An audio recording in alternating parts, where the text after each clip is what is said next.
Out of the gates and ready to go. HotMic with Hutton and Withrow is underway on this Tuesday edition. Across the OutKick network, that includes streaming live on our YouTube channel. You can search out OutKick there. Hope you'll subscribe. Join Chad in the chat. Wherever you download your podcasts, you can find OutKick programming live and on demand, plus this great radio partner broadcasting live. Great show planned today. Chad, they're all big. But when Lou Holtz is on the docket, it means you crank it up a notch. When you get a legend on the show, one Lou Holtz of coaching, football wisdom, sports media, done a little bit of everything, then you definitely crank it up, not just a couple notches, Hutton. And you, well said, by the way. They're all big. We approach every show like it's big, but there are some shows bigger than others. This is one of those with a chance to talk to Lou Holtz. I've never interviewed Lou Holtz before.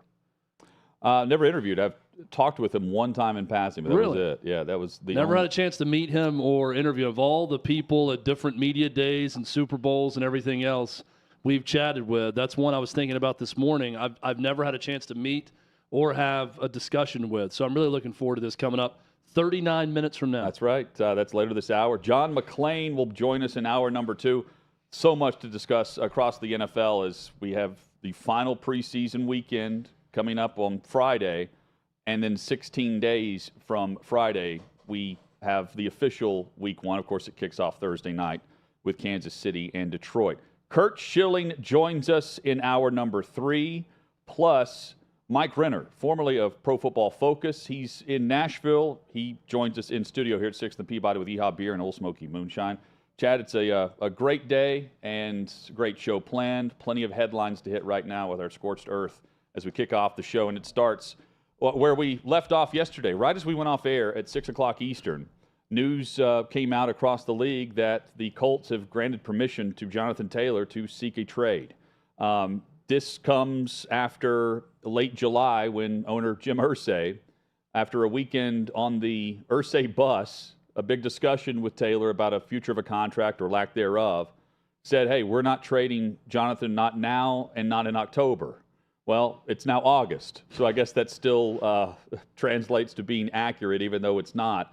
And no trade has been made yet, and it's going to be tough to find a willing partner that's going to give what the Colts are apparently seeking, which is a first-round type compensation. They're not going to find that, I won't imagine. Christian McCaffrey didn't find that a year ago. But they want the equivalent of that in draft picks. But you also are trading for a running back who's currently on the physically unable to perform list, apparently with an ankle issue. It may just be a contractual issue. And then the Colts were even saying we're contemplating putting him on the non-football injury list at the end of July based on a quote-unquote back issue. All of this comes full circle now where Taylor and his agent can go out and see what the compensation would be compared to whatever the salary is with $4 million for the upcoming year on the final year of his deal in Indianapolis. The Colts need him, but they currently don't have him, and based on this news, Chad, it's apparent that he doesn't want to play there. He's not going to like what he finds out, is my guess, with the open market and what he's going to make elsewhere and everything else. Now, is the relationship so damaged with Irsay that it doesn't really matter? You know, he'll make a little bit less or make the same, and he's not going to get that contract he wants ultimately, but it's better than working for this organization or this guy based on where things went south with them. Maybe, and maybe that's all he wants to accomplish out of this, but I don't think this is going to end the way Jonathan Taylor thinks it's going to end. If the goal is simply, I can't work for you, I don't want to be here, I'm upset, this is a toxic place for me to be right now, then yeah, getting a fresh start could change your mindset, and he's going to be a good running back for someone. But is this going to somehow flip the running back market and change it into something that's not currently if he goes somewhere else and tries to negotiate a long-term deal with another team? I don't think it is. But it could succeed in getting him out of Indianapolis, which right now that may be the only goal for Jonathan Taylor and what he wants. It could. If you think of potential suitors, I mean, the guy is it's not disputed what he means on the football field. In 2021, he averaged 5.5 yards per carry and was on the pace for an MVP-like discussion. Last year, injuries, he had the setback there, plus the franchise was in disarray. he averaged 4.5 yards per carry last season. He apparently failed his physical to begin training camp, which is why he's on PUP. So you have to go through all of those hurdles before a team actually trades for him. But Chad, it's later in the show, I'll list 3 teams that I think kind of make sense, but none really do based on the way the roster's set up currently and teams are set at that position and the value of the position. It's tough to find the run-first offenses. And when you do, it's tough to find the run-first teams that lack a Jonathan Taylor-like back.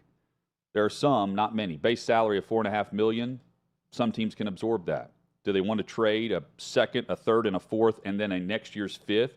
That's what the Carolina Panthers received in return for San Francisco. No, they're not going to get that in return. And Indy also needs a running back. That's the other issue with this. Their depth sucks. So they've got to find a potential suitor that's willing to give up maybe a back that they just drafted, maybe a third or fourth round pick from this past year to invest in Taylor for the long term. That's the difficult part. Anxious to see your teams you're going to match them up with. I always look at it with a move like this with someone this good that's demanding this much at this position. It's one of those you're a running back away type teams that I feel like you could say that about the Bills a number of years. A really good NFL running back away from being an offense that's going to be nearly impossible to stop. If you're one of those teams that's trying to win a Super Bowl and that you're just a running back away from doing so, that's where the market should be. That's where you can get the most. But I can't pinpoint it's those tough. Super Bowl worthy teams that we really feel like could win it.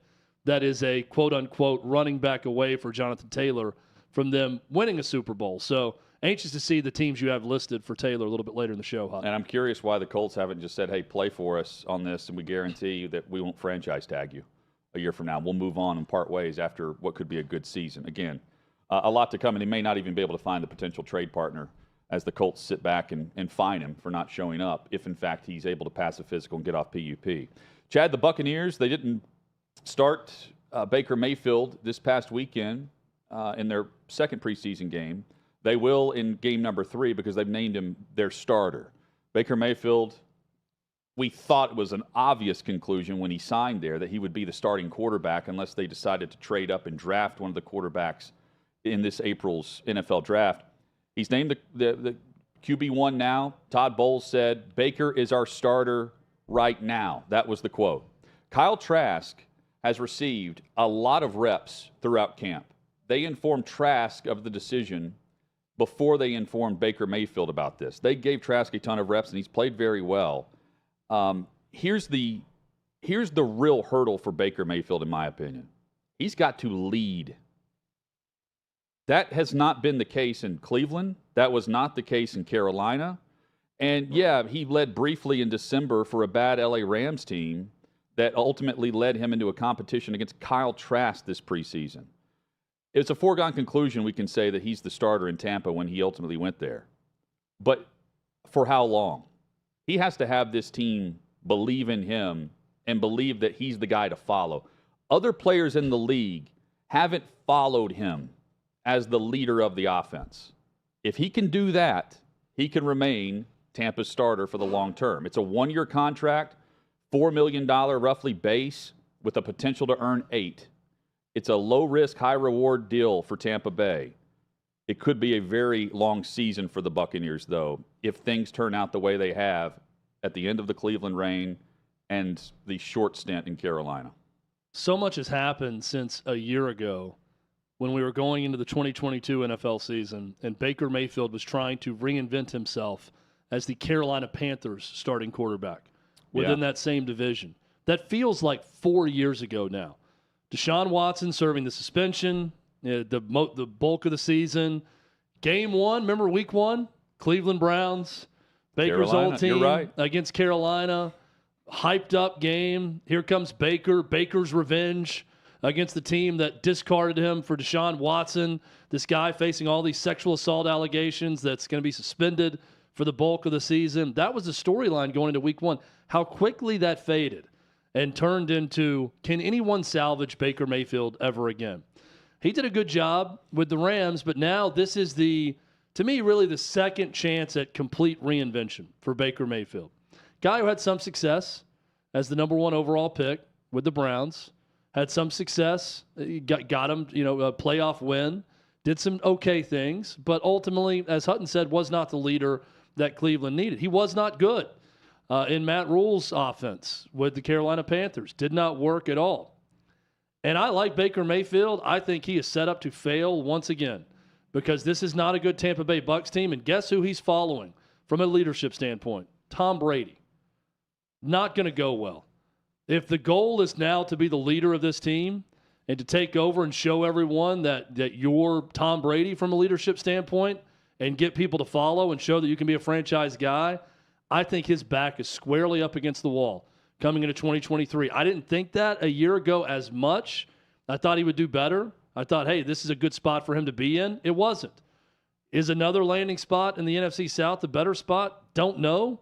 But outside looking in, I don't think it's a good position for him at all right now because of who he's following in Tampa. Just feed Mike Evans, feed Chris Godwin, and then they have a couple of rookies to add depth at the wide receiving position. Not much of a run game there either for Baker currently in Tampa. And who knows, maybe we eventually see the quick trigger and they go with the hot hand, which has been, surprisingly, Kyle Trask, as crazy as that sounds.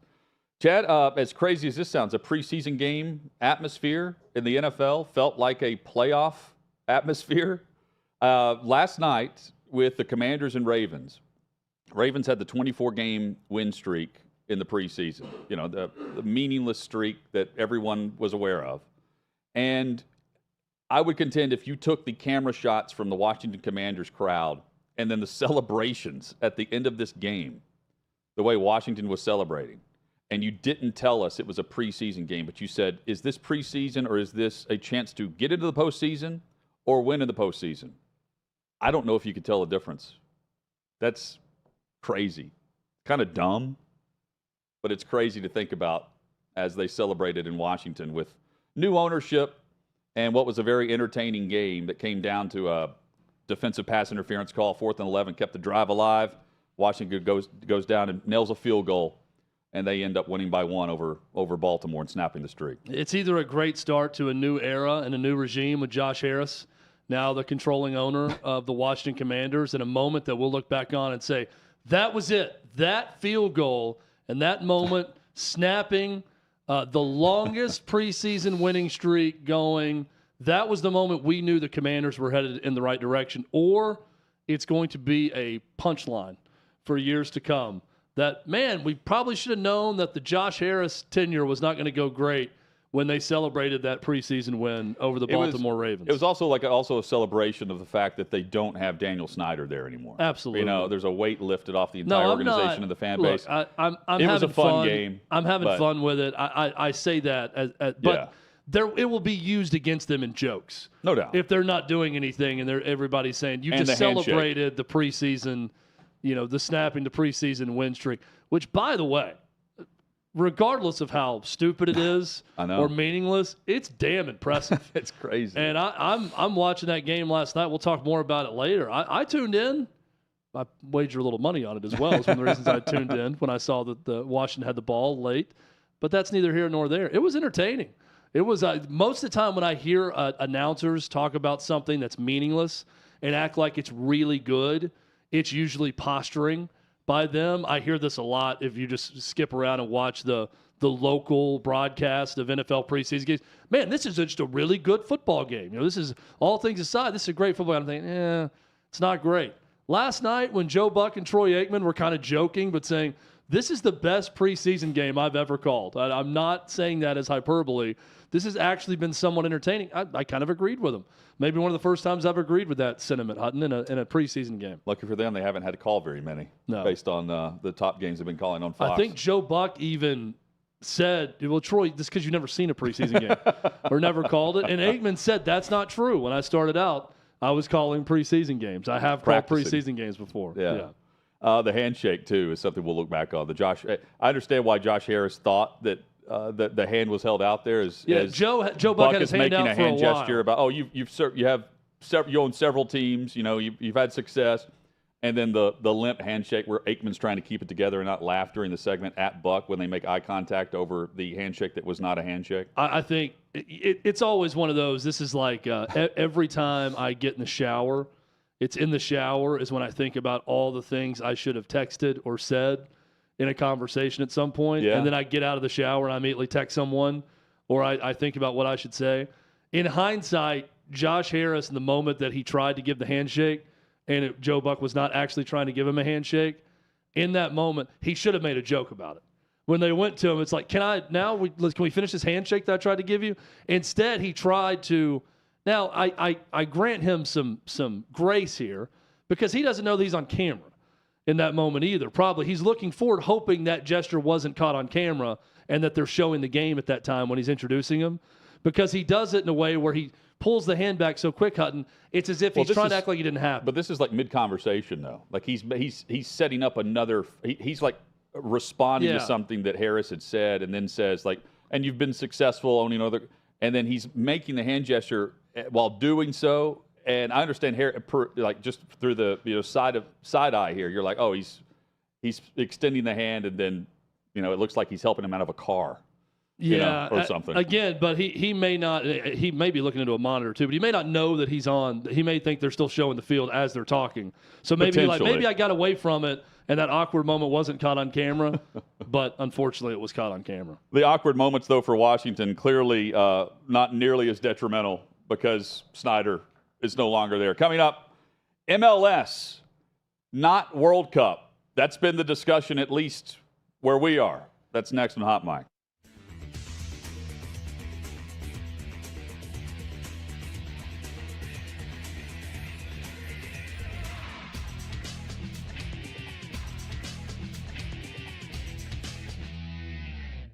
He has no empathy, heavy dementia, doesn't even know where the hell he is, and thinks the whole world revolves around him. He's literally telling people who lost their loved ones, who lost their homes, who lost their property, who lost their businesses about a 20-minute kitchen fire.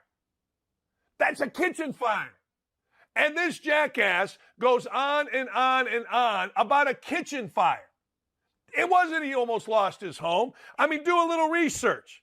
A kitchen fire. That's all it is. And this guy has the audacity to go in front of people who lost their island, their city, their homes, their livelihoods, their relatives, and discuss himself. And I can't even, I'm speechless. Every time I see it, I get so pissed off, I can't even tell you. I mean, stupid and arrogant are the worst two things a people can have. If you're smart and you're arrogant, you at least know you're arrogant. If you're stupid, like the dude started out last in his class in everything he's ever been. Now let's get that. The dude cheated on his first wife. The dude is stupid. And stupid and arrogant is no way to go through life. It's the deadliest combination. Deadly. Couldn't be a worse combination. And this guy's got it. He's so arrogant and he's so stupid and he's so not out here, and we got to listen to it. We seriously have to listen to this. I thought there was nobody worse that I ever wanted to listen to than George W. Bush. And then Obama came along with his blah, blah, blah, blah, blah, blah, stupid ass stuff. I mean, his idiotic, trying to be on the wall, every wall, trying to be smarter than he is, blah, blah, blah, blah, blah. And now we got this. This is just embarrassing. This just make you mad. This make you mad, and you got to say to yourself, hold the phone, hang on here. This is horrible. This is a horrible human being speaking to people that have lost everything, and this guy is talking about himself, comparing himself. He was so stupid, he stepped off a curb. Now, we're not going to show you the video. He stepped off a curb in front of firefighters in Lahaina, after the biggest wildfire in American history, and jokingly said, oh, the ground's hot. Well, no kidding. They just had the biggest wildfire in American history, you idiot. And he thinks he's being clever, and people guffaw. It's like Peyton Manning. He said, He said, I can't believe that guy's so funny. It is amazing to me. It is astounding to me. It angers me to no end. This jackass, this arrogant fool gets up there and represents us, and he don't give a rat's double about you or me. Not even kinda. Not even sorta. He don't care about you, me. If he can't promote it, if he can't profit off it, he don't care. It's a career politician, hasn't done a damn thing in his life. I mean, you're sitting there and you've lost everything that you have, and this guy's telling you about, I don't know, a little kitchen fire. Really?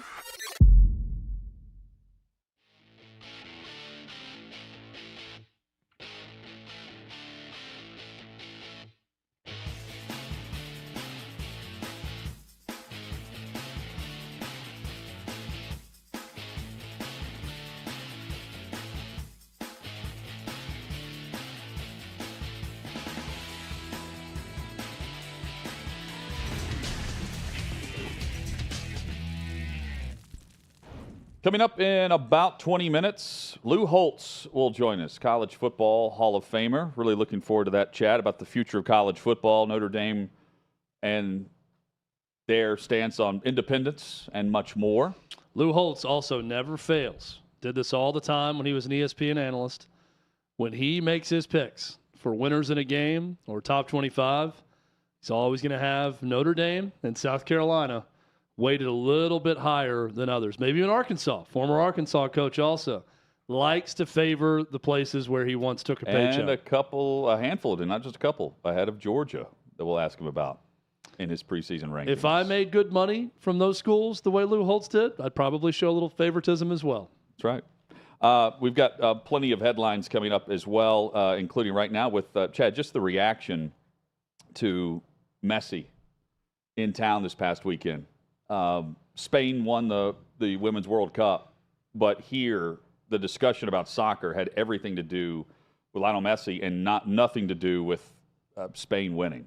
And the victory for MLS and the discussion about the tournament that so many were against, the fact that you had Miami and a club that was dead last in points, and you have them turn around the way they have with 7 wins, and Messi not just being a figurehead or a mascot of sorts, but so much more than that in terms of significance, value, greatness, scoring opportunities. He's taken advantage of all of it, and he put on a show yet again as they won here in Nashville against Nashville SC.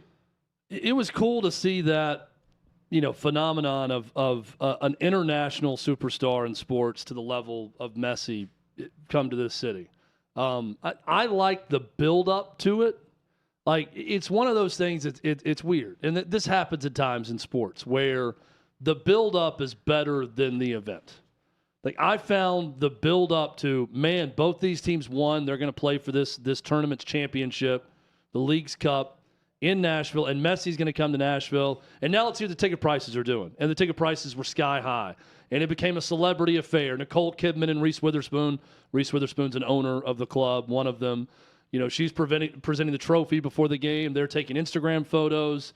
There's other celebrities all over the place.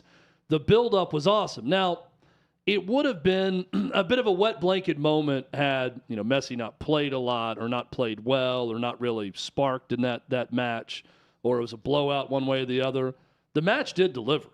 Yeah. I mean, Messi scored, through 5 guys in just a magic trick of a goal. They go all the way to goal keeps in the end on penalty kicks. It was a fun game in the final seconds. They miss off a post. Yeah. In a thrilling finish in regulation that ends up going to penalties. So it absolutely delivered.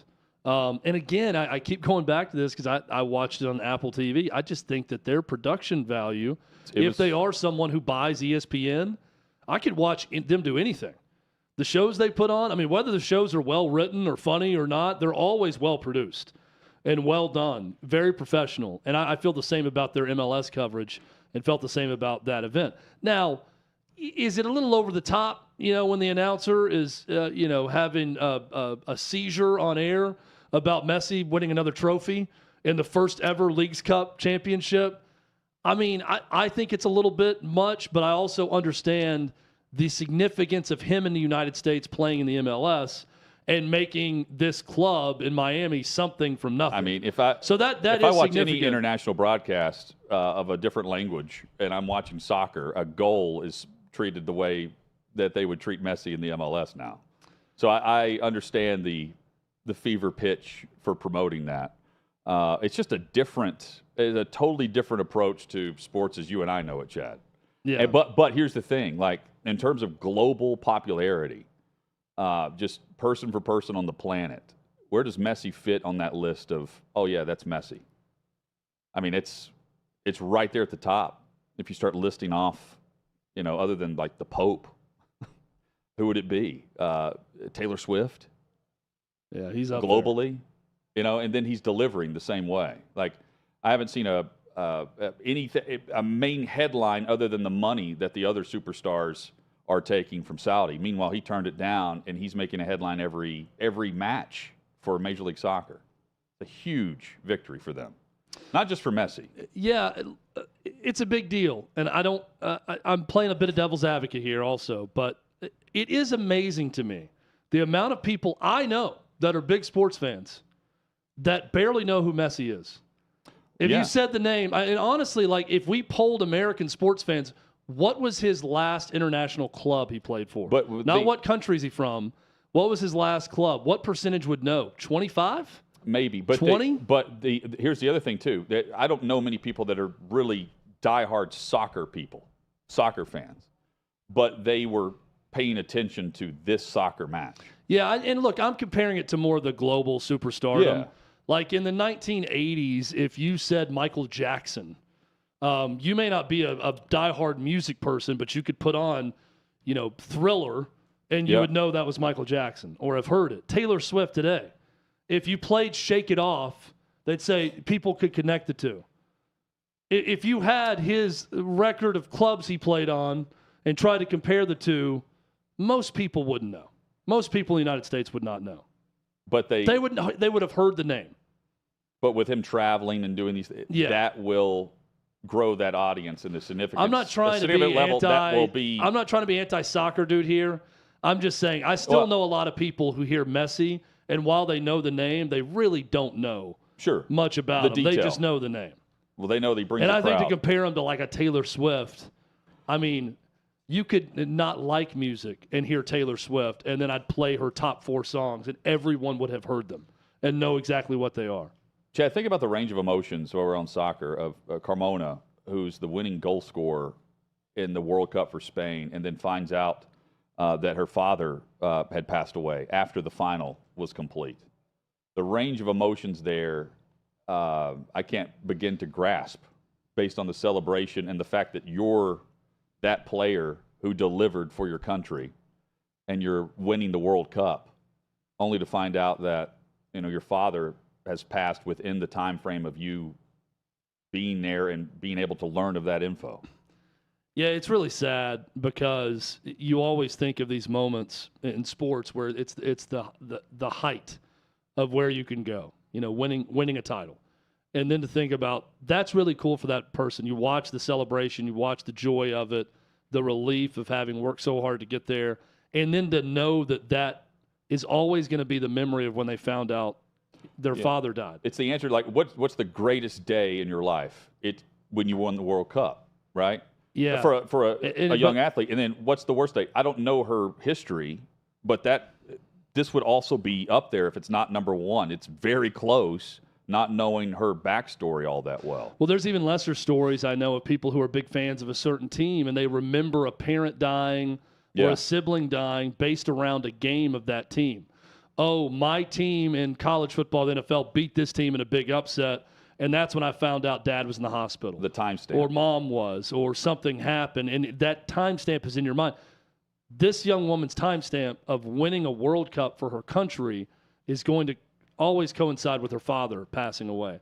That's really sad to me, that part of it. Fair or foul with the Spanish football president laying a kiss on the lips to in celebration? There are certain. I remember the Tom Cruise is with. Let's see, with the Royals during the Top Gun Maverick, which it was the one. It was one of the it was like the red carpet London events. the London premiere. And he reached out or tried to touch the princess or did something that was not. Did he kiss her hand or he put his arm around her? I think he just went in for the touch without being welcomed. The they proper have to offer. way. I think the Royal has to offer her hand, or he leaned in and gave her the peck on the cheek. Yeah, and it was a big international crisis. It's like the 2 kisses on the cheek. I don't know. I think this is more. It was Kate Middleton, right? Yeah. Is this customary?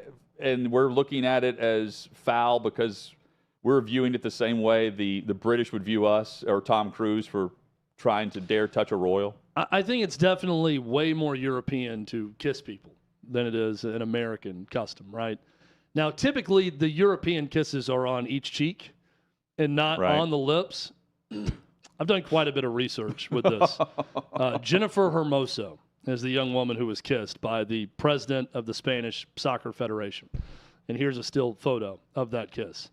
Now, people around the world, there's outcries calling it sexual violence. There's, people saying this, it's the fact that he grabbed the back of her head the way he did and wouldn't let her go and put a kiss on her lips. Yeah. That it's sexual violence. She didn't see it that way. She just explained it as, look, people got excited. This is just simply a case of we're celebrating a World Cup win, and he, in his excitement, he kissed me. Now, she did say, I think on an Instagram live feed or something, I would have preferred that it did not happen. I don't speak Spanish, or I would give it to you in her Spanish that she said it in, but I don't. But she said, I'd prefer it didn't, but I'm not upset about it. Said that he has been 10 out of 10 in terms of how he's handled the team and everything else. She has no problem. Everything's been above board. The guy just got excited and gave her a kiss on the lips.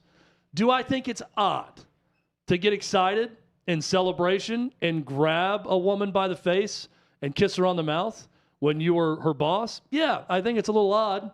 I think most people would think that. I think she's saying that it's a little bit odd. Do I think it's an international crisis or call for him to be fired or whatever, or arrested that I've seen online? No, I don't think it's that either. And she doesn't seem to have a big problem with it. It's funny, though.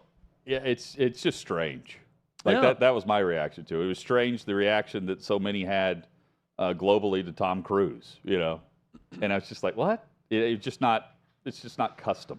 There's a great old SNL sketch, Hutton, you may remember. It's in the era of Adam Sandler and Dana Carvey. It's early 90s, and they play guys. I think Kevin Nealon's in it, Rob Schneider. They play these Italian guys at an Italian restaurant. And, Kevin Nealon brings in his girlfriend to the restaurant. And it was whoever the host was, a woman hosting. But they were just over the top, licking her neck, grabbing her arm and kissing it up and down when they greeted her the whole time. And, it was just explained away as, this is just their culture. This is what they do. And they'd come and take the wine order and, put their tongue in her ear and do all this crazy stuff. And the husband's getting upset as it's going on. But she's like, honey, it's fine. This is just what they do in this restaurant. It's their culture. I thought about that when the Spanish president kissed her on the lips. Chad, Stanford wants to kiss the ACC on the lips. It's just customary to not want any rights fees. Stanford has reportedly told Cal, Oregon State, and Washington State that it has informed the ACC that it is open to joining the conference without receiving a media rights payout for multiple years. This is through the Associated Press. So you've got ESPN paying $240 million through the conference. That's through 2036. Stanford, by doing this, the only way I can wrap my head around this, Chad, is they're not going to be locked in to any term contract, and they can let the dust settle while also remaining relevant and building their value instead of just the Mountain West becoming the Pac-12 or vice versa. What good is this if you're just saying, hey, yeah, we'll do it for free? if Stanford would do it, why won't Cal do it? Why wouldn't Oregon State or Washington State do this? Specifically Cal, given the fact that they were at least brought up in the ACC meeting.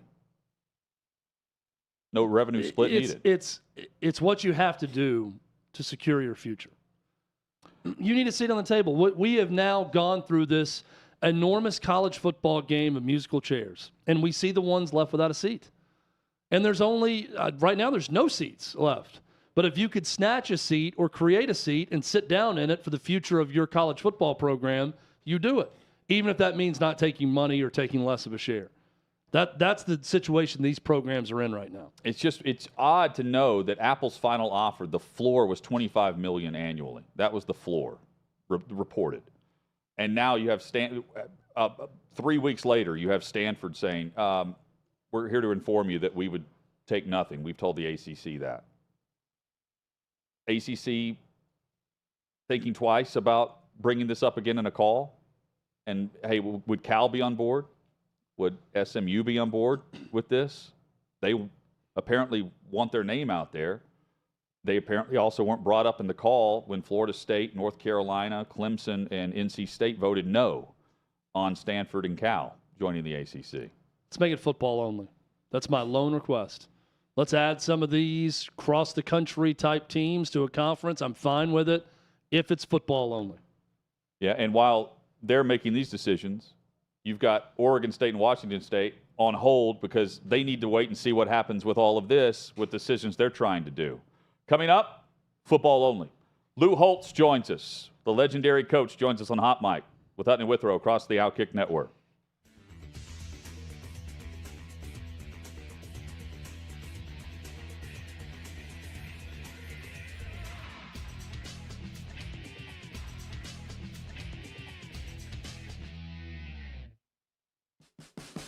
What you're experiencing is the bold taste of a Southern legend. Old Smoky Moonshine and Whiskey, authentic Tennessee mountain-style spirits. We believe in crafting flavors that were born from tradition but defy expectation, and pioneering a new experience with every sip. Because if it doesn't do this, it ain't this. Old Smoky Moonshine and Whiskey. Come on.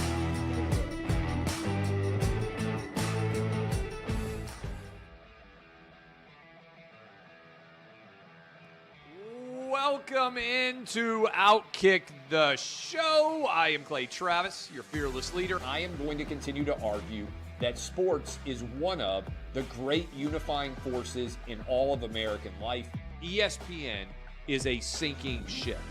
Democrats are now the party of the white, woke college graduate.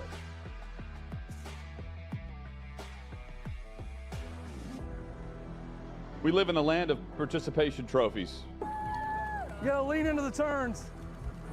You really gotta lean into the turns. When Leah Thomas walked in that first day, it got silent, and every girl was uncomfortable. Very difficult to go back-to-back years in the NFL with the #1 overall pick. I just think the way Anthony Bass handled this was so sloppy. Oh, I think it's perfect. And what he reposted he and how he did it. He bent the knee and bowed. He was going to catch the ceremonial first pitch. I've been out of LA long enough to have forgotten that libs, no matter how ridiculous the scenario, are gonna live. Another week of inflation, another week with Biden with COVID, and another set of losers to crown. People don't watch the WNBA on TV, in person, on a plane, on a train, on a bus, or on purpose. The scary thing, Tommy, is in the history of this government, I've never seen them give anything back that they've taken. Oh no, they never do. And they won't. When you're behind closed doors, when you're talking to plant managers, when you're having meetings, when you're with the team, was there an acknowledgement of any of this, an acknowledgement of the situation, the boycott, and then the doubling down about moving away from the fratty image? We've seen coaches throw water bottles. We've seen coaches act like idiots. We've seen coaches slap other coaches. But I think if you're involved in carjacking, you're inherently a rotten human being. The level of stupid that sometimes gets on our YouTube chat just gives me a headache. You're born a male, play with males. You're born a female, play with females. Don't at me about it, people. I'm pissed off about this. I never did it before in my life, but Trump is being cheated. The American people are being cheated. We, ladies and gentlemen, are being cheated. believe this person is the greatest player anybody alive will ever see. How can you hate Derek Jeter? A guy's on-base percentage tells me his batting eye, and a guy's slugging percentage tells me if he's a threat. That's the kind of guy that throws a no-hitter, that effectively wild guy.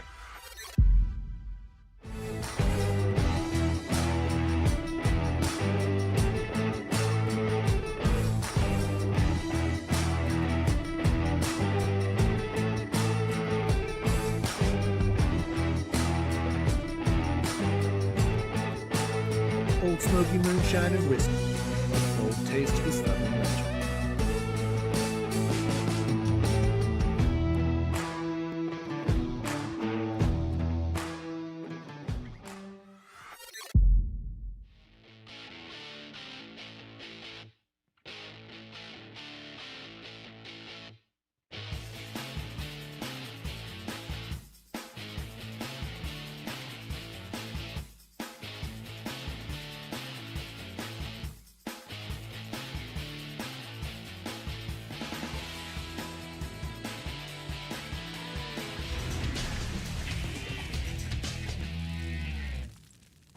Sixth and Peabody, our location with EHA Beer and Old Smoky Moonshine. Glad you're with us for HotMic with Hutton and Withrow across the OutKick network. Chad, we have been looking forward to this for a while. The legend, the College Football Hall of Famer, Lou Holtz, joins us here on the OutKick network. Coach, it is great to have you on the show. And before we solve all of college football's problems, how are you? Oh, I tell you what, I'm going to be 87 soon, but my health is good. The physical stature, not so much. I have trouble walking, et cetera. I have to go to the Mayo next week and get surgery on my head. They're going to have trouble fighting the brain, but it's nothing major. You know, major surgery is what is on you. Minor surgery is what is on somebody else. But I'm fine. I'm really blessed.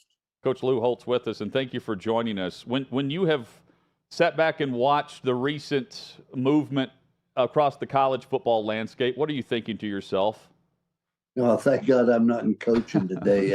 They're really ruining college football, and I'd say that sincerely in two respects. Number one is the transfer portal. You know, Alabama, which has great recruiting, has 16 transfers this year. Georgia has like 50. It goes on and on. You can't tell who's going to be good. You look at the top quarterbacks, they all played for somebody else last year. You look at Bo Nix, who went from Auburn out west. You look at Mike Pettit, who went from Indiana out west. So it goes on and on. And the other thing is this pay for play. I've always felt an athlete should be paid if he worked at Walmart or at McDonald's, but not to play college football. You learn in college football that you go there to get an education. Why do they have sports in college? Because it's one of the great educational things that you can do. You learn to be a teammate. You learn to be competitive. You learn to overcome adversity. You learn to be patient. And that's what the transfer portal, I think, really hurts. A player, if he doesn't have instant success, he goes immediately somewhere else. So one quarterback has started at Southern Cal 1 year, Georgia the next year, 10 West Virginia last year, and I think he's going to start for some team race maybe this year. 4 different teams. That's not the way college football should be. You learn patience, you learn perseverance, and you learn to overcome adversity and to wait your turn. Coach, tell me if it's fair here. I over the last couple of years, and specifically this offseason, there's a lot of complaining about the setup from multiple levels. There are a lot of discussions and ideas about problems that are facing college athletics, specifically football. I don't hear many solutions thrown out there. Is it just simply coming down to college football, and we'll just narrow the focus to football, that they lack the leader, the leadership that is taking them to wherever everyone is saying it doesn't need to go or should be going? Well, that's what my son, who coached for many years in college, said. We don't have a commissioner. We don't have anybody to tell you what's right, what's wrong, or do this and that. I used to love baseball. I mean, to this day, I could give you the starting lineup for the Cleveland Indians in 48 or 54. Both times they made the World Series. But I don't follow it anymore because the teams change. You can't tell who's going to be on a team from 1 year to the next, and you lose the loyalty. And the same thing's going to happen in college. The alums get attached to a different athlete. Look for, well, he's a sophomore. Boy, wait till he's a junior. He's gone somewhere else. It's just become absolutely absurd. I think that we need to go back. We need to go back to the way college football was originally, because it was the greatest educational experience an individual could have, and it prepared them for life. I never felt I coached football. I felt I prepared them for life. Coach, what did you make of the Northwestern situation with Pat Fitzgerald, and what was your stance on hazing when you were leading different programs across college football? Well, I was in a fraternity, and I went through hell week, and I wasn't going to have anybody do that again. You know, you build them around, you build team together, but you don't have to do it by harassment or things like that. When it first happened to Pat Fitzgerald, I felt very, very bad, because he did so much for Northwestern. I mean, he was a great player. I coached against him when I was at Notre Dame. He's a great player. Then he did a great job as a coach. He's been there forever. And then all of a sudden, this hazing comes up, which I don't think he had anything to do. Knowing Pat, I don't believe he would have those decisions. That was done by somebody else. But be that as it may, they made the decision. They then called my son and asked him to come and be a counseling coach for the new one, because he was a young coach. He's only been a defense coordinator in Division II school. I said to Skip, don't do it. That's not the right thing. He said, well, I'm going to talk to him. I said, well, Donald Trump said if you don't walk away from the bargaining table 3 times, you're going to lose. And anyway, I talked to him a couple of times a week. He's doing well. He said that the attitude's good, the morale's good. He said, but he doesn't know how good the talent is. They're going to find out. They open up against Rutgers, but he enjoys it. But he's only going to be there until January, and then he'll leave January, and he'll go back again with the Birmingham Stallions in the USFL, which he has won 2 championships in a row. What do you think about Marcus Freeman, the job he's trying to do right now at Notre Dame, and opening a season in week 0 in Dublin, Ireland with the Irish? We get to look forward to that this weekend, Coach. I look forward to it also. I talk to Marcus Freeman quite often. I really enjoy him. I think he's the right man for the job, and here's why. He's obviously a good football coach, but he understands Notre Dame. He cares about Notre Dame, and every time you talk to him, he has Notre Dame in his blood. I think that is such an important ingredient for anybody to coach there. I think in '96, I took the Notre Dame football team overseas in Dublin. We played Naval Academy. We were fortunate enough to win, but more importantly, we went over there about 4 days early. It was the opening game. By going 4 days early, we went to Trinity College. We visited monasteries. We visited churches, but more importantly, the players lived with one another. They're in a foreign country. They get to know one another. It builds morale, etc. And I think Notre Dame could be pretty good. Once again, we go back to a transfer quarterback, and it's important that they get him from Wake Forest. He's very, very good. He started for 6 years, I think, already. And but Notre Dame's 2 quarterbacks transferred out. So it's just crazy. But I think that Notre Dame would be fine. Although opening up with a new coach, a new offense, or say they're going to throw the ball more, the defense was pretty good last year. Notre Dame struggled with them last year. We beat them, I think, 34-31, something like that. But I don't think it'll be that close this year. Notre Dame still has a lot of advantages. Obviously, they have the history. They've got the media rights deal with NBC. They got a lot of things going for them. Brian Kelly leaves for LSU, and he says in the press conference, because I want to go win a national title. And he didn't think he was able to do that at Notre Dame, but he can in the SEC at LSU. What did you make of those statements and the move from Brian Kelly from Notre Dame to LSU? Well, anytime you say I can't win a national championship, you did it. I tell you, if you can't win one in Notre Dame, you can't win one anywhere. Why didn't he win one in Notre Dame? Because he'd never beat a top 25 team. His schedule was so watered down that when they got up against a real good, difficult team, they couldn't really adjust to it. Remember what happened to him when they made the playoff against Alabama, et cetera. But he did a great job. Make no mistake about it. He's the winningest coach at Notre Dame. Did a tremendous, could not win the big one. Now, you hear that all the time about coaches, but he did a tremendous job at LSU last year. I think that he would have to explain why he didn't think he could win one in Notre Dame. You have a great academic situation. You have good recruiting. You go anywhere in the country and compete against an in-state school. You can go to Ohio and compete against Ohio State. You can go to Florida and compete against Florida, et cetera. They have great facilities. They got Their indoor facilities, their offices, everything about it's first class. There's nobody in the country that has better facilities than Notre Dame. Now, when you can recruit, you have great facilities. They give you everything you possibly could want. You have to believe you can win. And I'm sorry he didn't win one, but I tell you what, it's been too long. Notre Dame, people say, would you rate Lou Holtz national champs 88? I rate screwed 89, 90, and 93. But if we had the playoff then, we would have had a much, much better chance because the media, just like you said, well, Notre Dame has the NBC contract. They have this, they have that. They got to be so much better than anybody else, to be fair. It took Georgia 41 years between titles. Coach Lou Holtz joins us. You've caused quite the stir with Bulldogs fans, ranking them 5th in your preseason top 16, Coach. Why do you have the Bulldogs below the likes of USC and Bama to this point? Well, number one, when you start making up the rankings, you're playing a game because of transfers, everything else you don't know. But let me tell you this: Georgia lost their offensive coordinator, who's now with Tennessee Titans. He was a graduate assistant for me.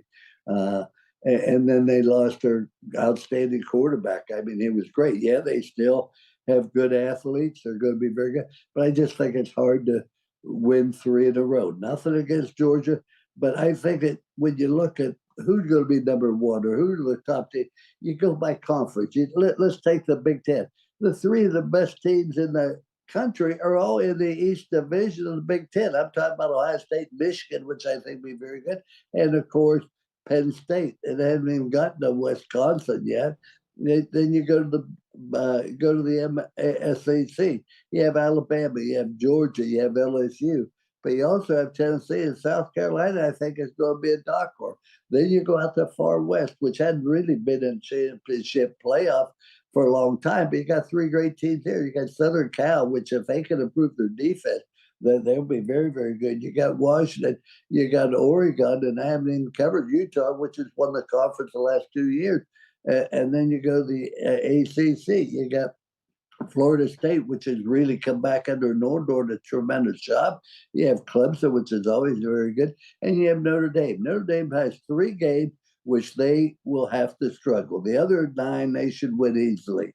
The 3 are they play Clemson, they play Ohio State, and they play Southern Cal. If they win 2 of those 3, they're going to be in the playoff. Make no mistake about it. I think they're capable of doing that. So, and then you get to the Big 12, which really is hurting right now. But Texas should be pretty good. Oklahoma should bounce back. I don't think what happened to the championship game there, TCU getting blown out like that, but Kansas State's a good solid team. So I look at when you pick it, and you can't say it. Now, I'll tell you what, by the second week, I think I will be qualified to do a much better job in picking them. No doubts. More qualified now than so many, Coach. Coach Lou Holtz with us. What are you up to with the AFPI and Athletes for America? Well, it's called American First Policy, and we're having an event down in Fort Lauderdale on Thursday. I'm going to do an interview on Friday in Boca Raton. But let me tell you what this is all about. It's about having athletes pray to play. 38% of the adults don't believe in this country, have no faith in it. 18% of individuals. And we're talking about that what people have done, they polarize sports, and it should be.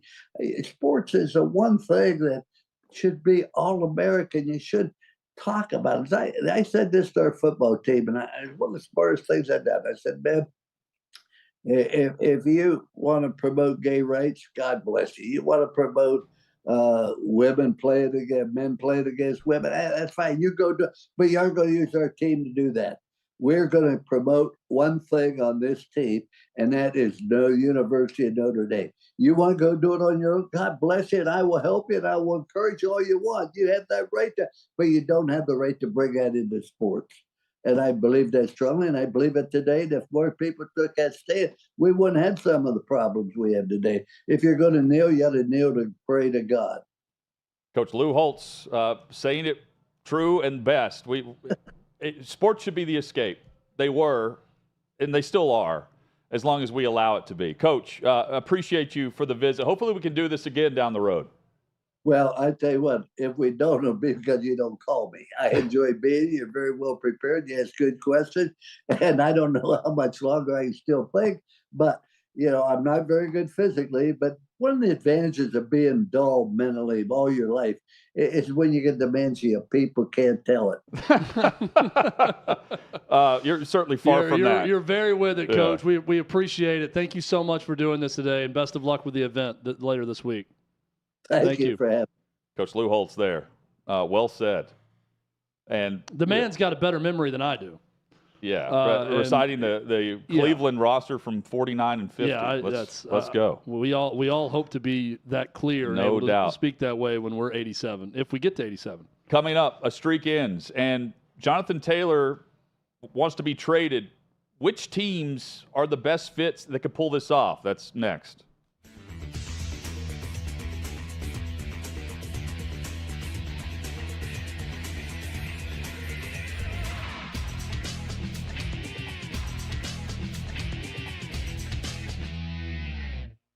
Turner he was struggling. They were booing the hell out of him in Philly.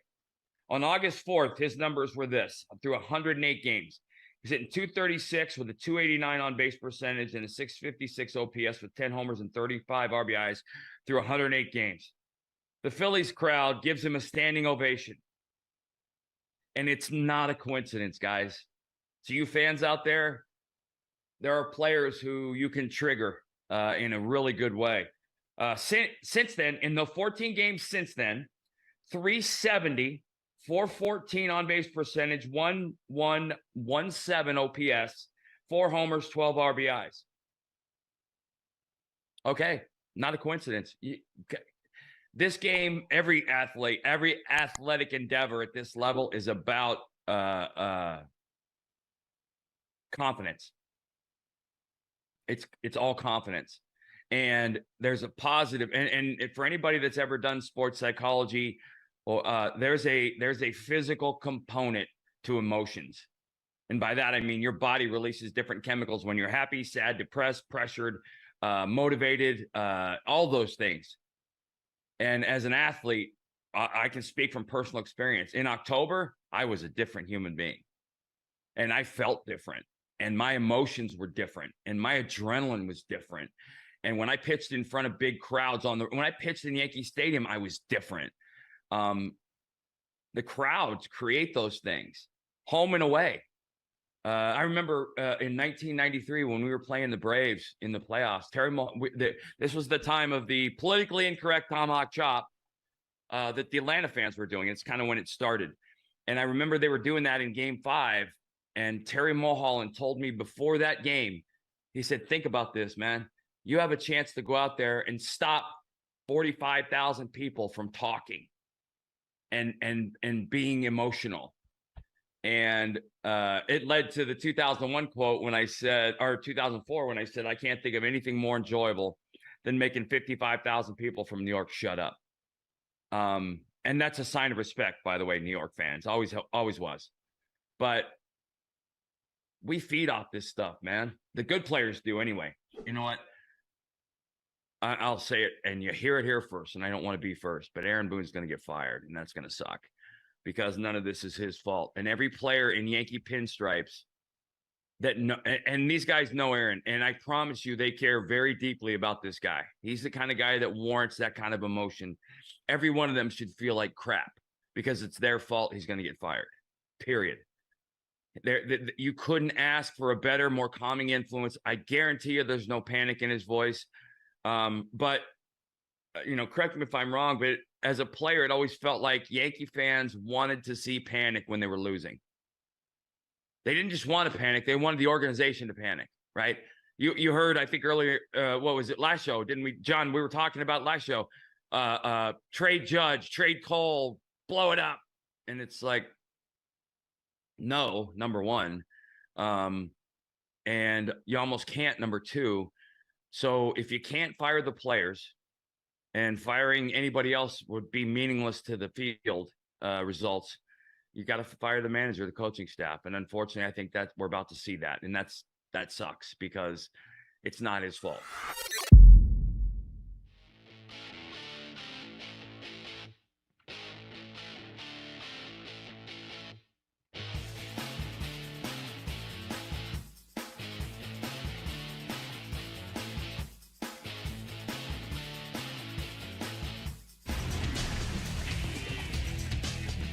Just like that, the second hour is here. HotMic with Hutton and Withrow across the OutKick network. Our goal, get to 6 p.m. Eastern. Kicking things off at 3, getting you to 6 through your workday, closer to the weekend. Across the network, which includes the YouTube channel. Subscribe. You can join Chad in the chat there. You can also listen to this great radio partner each and every day live, and we appreciate that as well. In fact, John Blackwell in the YouTube chat says he had trouble finding the show. He was looking for our old account on YouTube and said, is the show just on OutKick now? Yes, John, we are just on OutKick now, so happy that you found us on YouTube. On the OutKick feed is where you can find us there daily. With the millions. John McClain joins us in 20 minutes. Curt, Schilling, and Mike Renner coming up later in the show. Chad, last night, we watched preseason football for no other reason than it was entertaining. And it was. A streak that is absolutely meaningless. 24 straight preseason wins for the Baltimore Ravens. It was snapped by the Washington Commanders. They've ended some streaks. You know, they've had they've beaten the unbeatens in recent years. They've got the 11-0. They come into Washington, they leave 11-1. But we'll always remember when Baltimore left with a new streak of 0-1 in the preseason. It really is amazing. As I watched the end of that game last night, and I turned over late. Washington gets the ball inside their own 20, having to go down and kick a field goal to win it. They're able to do that with Jake Fromm at quarterback. And watching the level of energy on both sidelines, and I'm not talking just about the Commanders going nuts when they hit that field goal and win it, and the crowd even. Late in a preseason game, I mean, it's usually you move up and pick your own seat on the 50-yard line on the sideline if you want. People can move around the stadium because people are exiting by halftime if they show up at all for NFL preseason games and most of these games. But crowd was into it. Josh Harris, the new owner's into it. Jake Fromm is into it. Yeah. He's leading his team like it's January and he's in the playoffs to beat Baltimore. Harbaugh is into it on the sideline. John Harbaugh is getting into it with the officials. You got Joe Buck and Troy Aikman enjoying it. It was fun. So for all of the jokes and everything else about a meaningless streak, and yes, it was meaningless, it meant something for one night. And I'm not just talking about the Commanders ending it. It meant something to the Ravens. You could tell that it meant something as they were watching that finish of that preseason game. I laugh as I say it, that preseason NFL game, and everyone was into it, me included. I enjoyed watching the end of that game. So this is going to be something that was joked about last night and joked about for a while. And when it's over, you realize, okay, that's out of the way. The streak is over. We don't have to talk about it now. But I also look back, Hutton, and think, will we not talk about it? Because it's pretty damn incredible to win that many preseason NFL games in a row. I feel like we're going to cite that streak for every NFL preseason for years to come and marvel at the fact that someone put enough into it or had enough breaks go their way with guys who didn't even make their roster playing in these games to come together and win that many in a row. Yeah, I mean, I guess the next time we have a lengthy streak in the preseason, we will discuss it. But the game itself, if we ever refer to that loss, will be either the photo, the screen grab of Joe Buck and Josh Harris and the limp handshake that was not even a handshake offer from Buck. He was making a gesture in the booth, and we had I joked earlier, it was like you were helping a lady out of a car. With yes. The way that Harris ends up reaching out for the handshake. And number two, if Sam Howell becomes some legendary quarterback because he looked the part last night, that's all. I won't go any further than that. I'm not going to buy into the hype of Sam Howell. But Eric Bieniemy and Sam Howell, if Bieniemy has this type of performance from Howell more consistently like we saw in the first half yesterday, watch out. Terry McLaurin, by the way, injured late in the first half, toe sprain, and they did say that they believe he'll be available for week 1 against Arizona. So that's great news for Washington and for their starting quarterback, Sam Howell. Toes can be tricky, Hutton. Turf toe. That's not just said by people with a foot fetish. That's in life. Toes can be tricky. Football players. Chad, toes can be very tricky. We will remember this preseason performance and score and account of what we saw better than what some major newspapers and media companies are doing across the country and globally too, but specifically in our own backyards. Gannett, among those, they're not the only one, but Gannett is among those using AI to write sports recaps in local newspapers. Here's an example from the Columbus Dispatch of a high school recap. And again, papers, they promote, we are local. You don't have to go, you're not going to get local coverage if you go to whatever .com you want to go to for your football coverage. The Columbus Dispatch with this, and the author is Lead AI. The headline, Westerville North escapes Westerville Central in thin win in Ohio high school football action. I won't go through all of this, but the details are so watered down, as you would expect. And at the end, the Warriors chalked up the decision in spite of the Warhawks' spirited fourth quarter performance. Trim the margin to make it 7-6 at halftime is one of the sentences. Awful. Right here in Music City, we're also seeing it, Chad, from the Tennessean. Christ Presbyterian holds off Brentwood Academy in Tennessee high school football action. Again, it's more or less the same details, just insert school name here. This is something that we are allowing. The companies aren't at fault, we are. And they are allowed to push a lazy product because for whatever reason, we allow them to stay in business for being lazy. Far too often,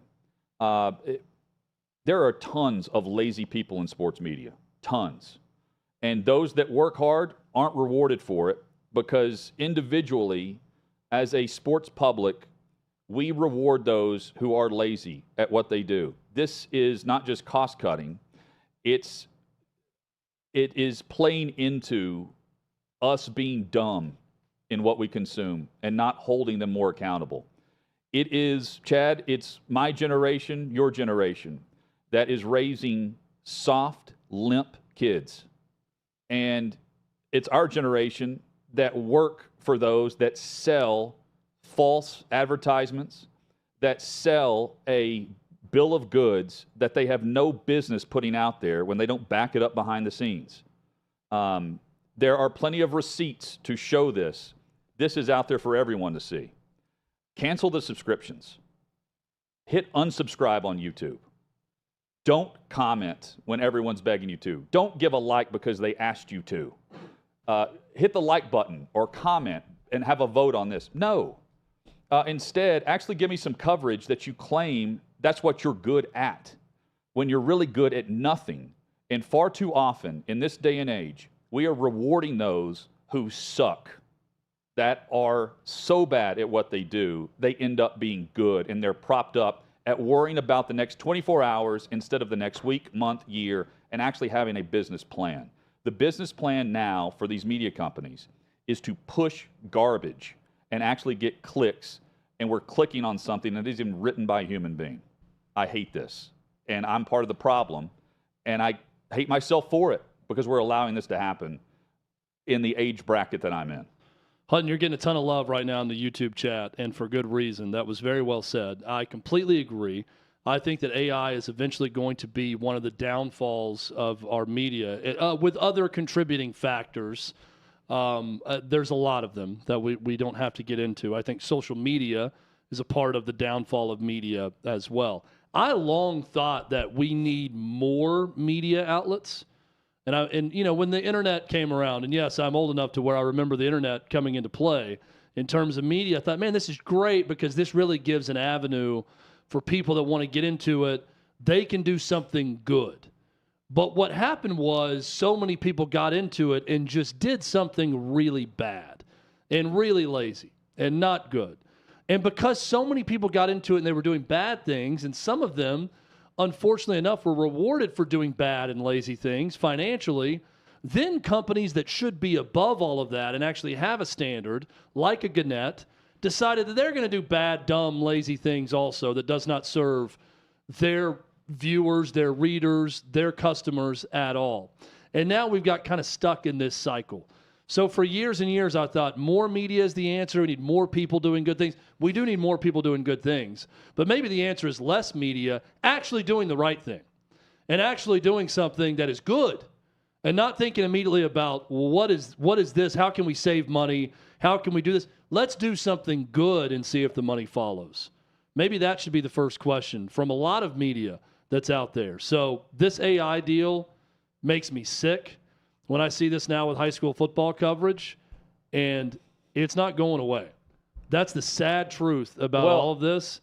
It's going to continue because say it's not going the away, backlash is not enough. But again, we allow this good enough mentality. Oh, well, they had a good write-up about the big high school game down the street. So at the bottom of this story in the Columbus Dispatch, and the same for the Tennessean here, you're reading a news brief powered by Scorched, the world leader in fan-driven sports results and conversation. No.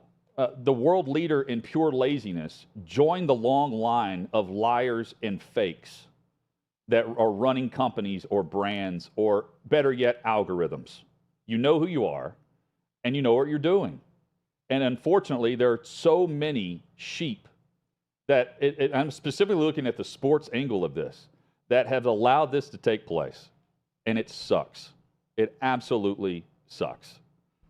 You can't get a game recap or a quote from the locker room from a computer. You simply fill in the blank, and then you add another link to it to try to get those to click on the next game recap. That will include, in a Nashville's paper, the line is CPA won a Tennessee high school football matchup. You're kidding me. CPA won a Tennessee high school football matchup last weekend. It sounds like it was written game? in Beijing. Yeah, might as well have been. But for whatever reason, we're just getting started with this. But when I say that, we're just getting started with this because, again, everyone just falls into line because no one speaks up and actually is authentic, even though they claim, when they claim to be, if they're not really behind the scenes, when it's easy and lazy to get away with it. I'm sick of it. We could probably play a game on the show of brand or algorithm when you just say something, a company, and people could immediately guess brand versus algorithm. Buy into the brands. All of them. Give your loyalty to the brands. Be loyal to brands that you trust and that you like and those that you think are actually trying to do good work and do a good job. We've gotten detached from this, and I hate it. But there are so many people that when I think about people in sports, I don't think Kirk Herbstreit's a good example. Kirk Herbstreit, to me, his brand is that he's just good at doing college football, right? It's not. There's not another flavor to it. There's not a leaning into one thing or the other to produce algorithmic results on YouTube or online or anywhere else. Kirk Herbstreit, his brand is good. Now, he had to get an opportunity from ESPN to display that brand. But now I look at Kirk Herbstreit, I don't think ESPN when I think Kirk Herbstreit. ESPN is its own brand, and it's been built over years. Now, you could argue whether that brand is now good or toxic or whatever, but they have a brand. Kirk Herbstreit built his brand through ESPN, but in my opinion, Kirk Herbstreit's brand is good. And you think football. You don't think ESPN. Yes, I would love to get more people, more outlets, more shows, whatever it may be, where I look at them and I think that brand is good. They know what they are, and they are that brand. Less about, well, what do you think would work with this or that, right? Well, no, there's not enough of that. Well, I wish people valued quality in media more. Instead, they value paying for subscribers. And propping up a number at the bottom of a screen. I don't know how on earth anyone is still subscribed to a Gannett publication. online. I don't know why. Well, the you pitch would at be this you're point. getting local coverage. And we're looking at it from a sports perspective. Don't even cover. Don't even try to fake covering the game. Well, is there a reason with local news with some of these that I guess that you want to pay for a subscription? Maybe, but from a sports perspective, I see these types of stories and see how it's all essentially. I think Allie, I'm going to credit her on our YouTube chat. A lot of people chiming in on this. Said basically the Tennessean and other Gannett sites and papers, they're BuzzFeed. They're just aggregating national stories. And then they're churning it out to a local audience. My complaint is no longer with Gannett. It's with us. We allow them to do this. Yeah. Netflix raises prices. Everyone bitches about it. And then you continue to pay the new price. You don't unsubscribe. You subscribe to a channel on YouTube. If they piss you off, unsubscribe. That's how you affect this instead of just following whatever the path is that they're leading us on, which is more of this crap. Instead of just leaving it out of their online coverage, they at least put the headline out there. You may not click on it, but they want you to perceive as if they covered the game locally because they'll put the score and the winner in the headline. To me, that's false, it's fake, and it's lying to the paying public and putting it behind a paywall. It's ridiculous. And again, it's on us. Maybe the cord cutters are saying, hey, we cut out DirecTV so we could do. The streaming services are building the same thing we already had.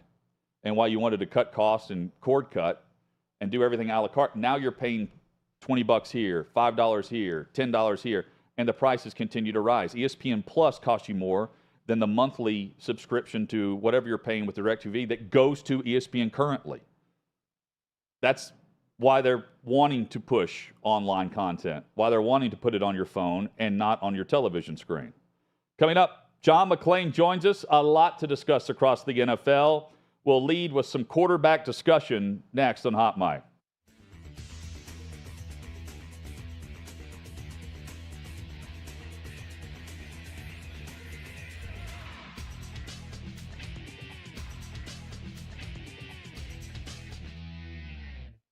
Davey Hudson of OutKick here. We are at SEC Media Days 2023 in Nashville, Tennessee. We're going to go talk to some players, see what they have to say. What's the best purchase you've made from an NIL deal so far? Tag watch right here. Far. Best purchase? I probably just give it back to my son for real. That's probably my best purchase every time. Man, pay my truck off. Definitely. A house. My wife and I bought a house, so that's been huge. Being able to save that money up and buy a house. This chain here. The best purchase? I'd probably say helping my mom out with school. Ooh, the best purchase? Probably the shoes. The shoes I got on right now. The best purchase I made, well, the best NIL deal I've had is free steaks from Marksbury Farms, so keep me fed and beefed up. With it? Purchase? Probably a new golf bag. Or recently I played TPC Sawgrass this past weekend, and that was from I used that money from a deal I made, so that's up there too. Probably getting my sister through college, helping my family out a lot. That's probably my best purchase I've done. Best purchase? Probably my my mom and dad anniversary gift. The best purchase I've made? I got a yoga mat the other day, and that's helped me a lot. Just flexibility and everything like that, so probably that. Best purchase? My smile. Best purchase? I would say my best purchase was having my school supply drive. Landon, what is your favorite sports movie of all time? Remember the Titans for sure. Sport movie, I say Love and Basketball. That's my favorite. Got to be Remember the Titans, for sure. Remember the Titans. I mean, it's top movie ever. Probably Longest Yard. I'd probably say Like Mike with Bow Wow. Yeah. My favorite sports movie, Remember the Titans. Air Bud. Perfect answer, actually. I really don't know. I don't have one. Movie? I haven't seen many, but does Sandlot count? Favorite sports movie of all time? Probably Coach Carter. Ooh, sports movie. Probably The Express. Happy Gilmore. The Little Giants. Amari, what was your most favorite sports movie growing up? Remember the Titans. Barbie or Oppenheimer? Which one are you and the boys seeing first? I don't know the other one, but definitely not Barbie. Oppenheimer, gotta be. I'm not against the Barbie movie though. I tried to recommend it. I was shut down pretty fast. Oppenheimer. Come on now. You don't need to ask me that question. Oppenheimer looks good though. What's Oppenheimer? It's a movie about the atomic bomb. It's the big thing that comes out this Thursday. Yeah, probably that. Oppenheimer. Wait, what was the other one? Barbie or Oppenheimer? The opposite of Barbie. The opposite of Barbie. Yeah, so I'm not. We're going to see Oppenheimer and then follow with Barbie. Solid choice. I don't even know what Oppenheimer is. I don't want to see Barbie though. Oppenheimer, 100%. Oppenheimer. Oppenheimer. Say a little bit louder. Oppenheimer. Okay. Oh, we're going to watch both of them. Maybe on the same night. We'll probably watch. I think you got to watch Barbie first. Just so you're not, Oppenheimer might be a little too intense. You know what I'm saying? So you warm up with Barbie and then you go to the Oppenheimer. The second one. Oppenheimer. Sorry. Barbie or Oppenheimer? Which one are you and the boys seeing first? Barbie.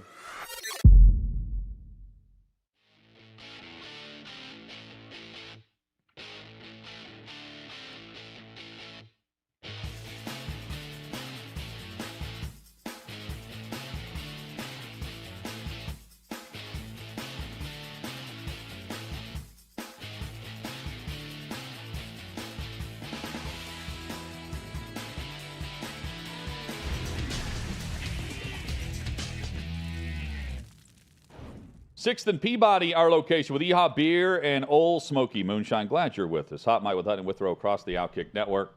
A lot to discuss across the National Football League. Chad, we've made it at least to the final week of the preseason. Friday's just around the corner. We get through these games, and then cut down day next Tuesday. Then we're off to the regular season. Or, wait, there's a 2-week balance there that we have to go through before we get to week 1 on September the 8th on that Thursday night. John McClain, always with us.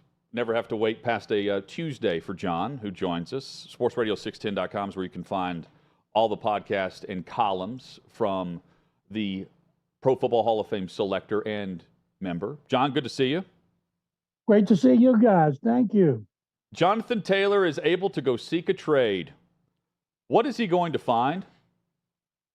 He's going to find that other teams don't want to pay him big bucks. They got a problem. He's coming off an injury last year that curtailed his season. Now he's hurt again. He's on PUP. And he wants big money, and they don't want to pay it to him. Remember, Josh Jacobs couldn't find anybody interested in him at the kind of money he wants. Now, I've seen a lot of reports by national media that act like teams are just going to line up. Well, you know what? They might line up if he plays under his current contract and proves himself, because in his situation with he's currently injured, he's not going to get a new contract. So it won't surprise me at all if he does not get traded and then he goes on PUP to start the season, which means he has to miss 4 games. And because he wants a contract now because he knows how fleeting it can be. And from the Colts' perspective, do you think they just believe that he won't find what he's asking for, the Colts won't get in return? I mean, Christian McCaffrey, all the picks may have added up to a first-round value, but it's not like the Panthers didn't receive a first-round pick in that trade with San Francisco a year ago. My point is, do the Colts believe that Taylor just comes back in play so he's not fined after he's removed from PUP? How does this play out from the Colts' perspective as to why they're allowing him permission to do this now compared to the end of July when Irsay was saying we're not trading him now, we're not trading him in October? Well, that was just Jim Irsay mouthing off, which he's want to do. But I think they want to prove to him he's not going to get what he wants anywhere.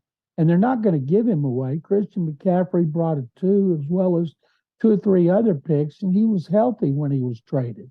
He was not coming off a major injury like Jonathan Taylor is. If it's after 2 years ago when he had 1,800 yards and 18 touchdowns, it wouldn't be a problem. But, hey, he wouldn't, he'd probably get a bigger contract. But it's a bad time for him to try to get more money. They don't have to do squat. But I think they want his agent as well as him to realize, okay, we might redo your contract and offer you X. Nobody else is going to offer you more. but they're going to have to find out on their own. Let's stick with the Colts, John. What in the world are the Colts thinking, naming Anthony Richardson the starter as a rookie and then electing to not get him the preseason game reps after giving him the preseason game reps in game one? That doesn't make much sense to me. I know, like here, Texans have C.J. Stroud. He had a tough debut, 2 series. He was terrible. Came back first series this past game against Miami. The offense was terrible. Then all of a sudden, boom, he completes 5 of 6, making great throws on time to the sideline, quick shots over the middle on slant routes, perfectly thrown, got rid of the ball, and people look at that and they go, aha, that's why he was the 2nd overall pick. And he's going to play in his 3rd preseason game against New Orleans. And Anthony Richardson, I'm surprised because he has the least experience as a starter and a reserve of any of the rookie quarterbacks, and they need to play and not be babied. John, were you like us and on the edge of your seat last night watching the Washington Commanders try to end that 24-game preseason winning streak by the Baltimore Ravens? I sure was. No, Chad, like I was on the edge of my seat saying that the Astros could not get embarrassed like they did over the weekend, getting wiped. The Mariners, you wiped the floor with them in a 3-game sweep at Minute Maid Park, and they had the Red Sox in there for 4. I retweeted your tweet, something about I can't remember what it was, but it was thus ends the most useless streak in the history of American sports, or something like that. Yeah, that was it. It was amazing. Thanks for the retweet. How much fun how much fun people had making fun of that game and the streak, and listening to Jim Harbaugh talk about that streak says a lot about our players. What does it say about them? They want to win in preseason? They better win in regular season. Well, what's funny about that, John, it says a lot about our players. I mean, a lot of which never made the team. Like, think about how many years you have to go through guys who are definitely going to get cut playing in preseason game number 4 or now 3 that are out there that aren't going to play on the roster, that have to uphold that streak, that they're going to be selling insurance 2 weeks from them. That's what's amazing about the streak to me. Yeah, but, 40 years, they can tell their kids and their grandkids they were part of one of the greatest streaks in NFL history. And when the kids and grandkids say, well, what was it, Daddy and Granddaddy? And he'll say, well, we won 24 games in a row. In the pantheon of great streaks, John. Yeah, they kind of muffle the preseason. It'll be Ripken, DiMaggio, Ravens in the preseason. That's what we're going to tell our grandkids years from now. The Commanders kicker last night may not kick anything in the regular season. Who knows? But he can show his grandkids, hey, I kicked in the playoffs. And the reaction after that kick, anyone would buy it. Legend. Yeah. Joey Sly, who was here when Kaimi Fairbairn had an injury a few years ago. And last night, everybody here was saying, Joey Sly, legend. John, why is it good for Mahomes and Rodgers and Wilson and Allen and Tua? We can go through this list. Those guys are playing in the preseason. It may be 6 attempts. They're playing. Meanwhile, you've got Fields and Herbert and Richardson, as Chad mentioned, Tannehill, Prescott. They're not playing. To play or not to play. And I also think about the coaches and the value of the guys that I've mentioned who actually take snaps in a game versus those that don't. There is a line there that some guys do and some guys don't. But the successful quarterbacks of the league at least take a snap in live action in the preseason. What do you make of that? It amazes me back when they had 6 preseason games when I started covering the NFL, and then 4. Not in recent years with the salary cap. It was all about the cap and injuries. But back then, the quarterbacks played, and the closer you got to regular season, the more they played. Until the last game, they played 3 quarters because they wanted to step in the next week and an easy transition into playing a full game. And then when the salary cap was installed and everybody freaked out over the possibility of quarterbacks being injured, and you couldn't keep a real good one because they were going to get better money to leave, and coaches just freaked out. And the truth is, players spend so much time at the facility, and they spend so much time working with their receivers and their center. It's not like it was in the old days where they all went off on their own and got jobs because they didn't have enough money, and they didn't work out because they were working in regular 9-to-5 jobs and started to get in shape in June. They're all in shape all year round. They do everything they can to stay in the best possible condition because they know they can play longer, make more money. But and I think by and large, I talked to a lot of older players, Hall of Fame players like Warren Moon, Robert Basile, Kenny Houston, and guys like that. And I say, do you guys remember having a lot of injuries when you played 6 games? And they said, no, they don't remember it. And plus they had full contact in practice. But the reason it is because of what all they do in the off season, at camp, off season programs, and joint practices as well. John, previous segment, Chad and I had a long discussion on AI and the impact on media companies right now. I specifically grabbed 2 screen grabs of high school recaps that were written by Lead AI, was the author. You were a longtime writer. You worked for Hearst with the Houston Chronicle. They also own the San Francisco Chronicle, I believe Esquire magazine, maybe a few others as well. A lot of magazines and a lot of newspapers. This was from Gannett specifically, but when you see the minimal effort isn't a way to describe this. A game recap that literally just you insert the team name here and the score here, and it's written virtually the same way, versus actually having human beings and local writers cover local teams in sports. From someone that's done this for 5 decades, what comes to mind for you? Unfortunately, AI is going to take the place of a lot of workers, not just sports writers, but people in all kinds of occupations. And a friend of mine sent me a story on me that he said he put in an AI, and in 30 seconds it spit back this long story about me. And the only thing it had wrong was I went to the University of Houston instead of Baylor. And so you're going to have mistakes unless you have copy editors. They're getting rid of copy editors too. And I feel sorry for people who like to read and like to read about sports because it's not going to be the same. It's going to be all visual. And but it's strange. It's very strange. I saw about 5 years ago a high school football story put out like that. And it took 15 seconds and I read it. And I thought, man, this is pretty good for just the facts, but there's no opinion. All we got left today, when I write for sportsradio610.com, where all my columns are, I told the bosses, all we got anymore is our credibility and our opinion. So everything we write should have opinion. And people may agree and they may not, because that's it. Any stats you can get anywhere. And so the things about AI are not going to have opinion. And they're not going to have credibility. And I'm afraid at some point, long after I'm on the other side of the dirt, it's going to be different because people may not want opinion and flair. And from the top down, it's perception and appearance. They want to appear as though they're covering local, but they're not. And speaking of opinion, there's no digging, there's no competition, and there's no quote. There's no one getting a quote for reaction in what we're talking about. It is starting on the lower level. We will see. SI.com rolled this out last year as a test run to see what it would be like. It's crazy, not just where we're headed, but what we've allowed it to become as consumers. It would be easier for high schools because most people know you have to write on deadline. You don't go out and you don't even go in locker rooms. Just put a final score. That's where it starts. Final score, who scored, who had what stat, and boom, it's out fast. John, always great to catch up with you. Next week, are we doing your Super Bowl predictions that you've nailed in recent years? Can we unveil that next week, or is that down the line? We got to wait a week for that. We can do it anytime you guys want. It's not going to be any better or any worse if we wait another week. Okay.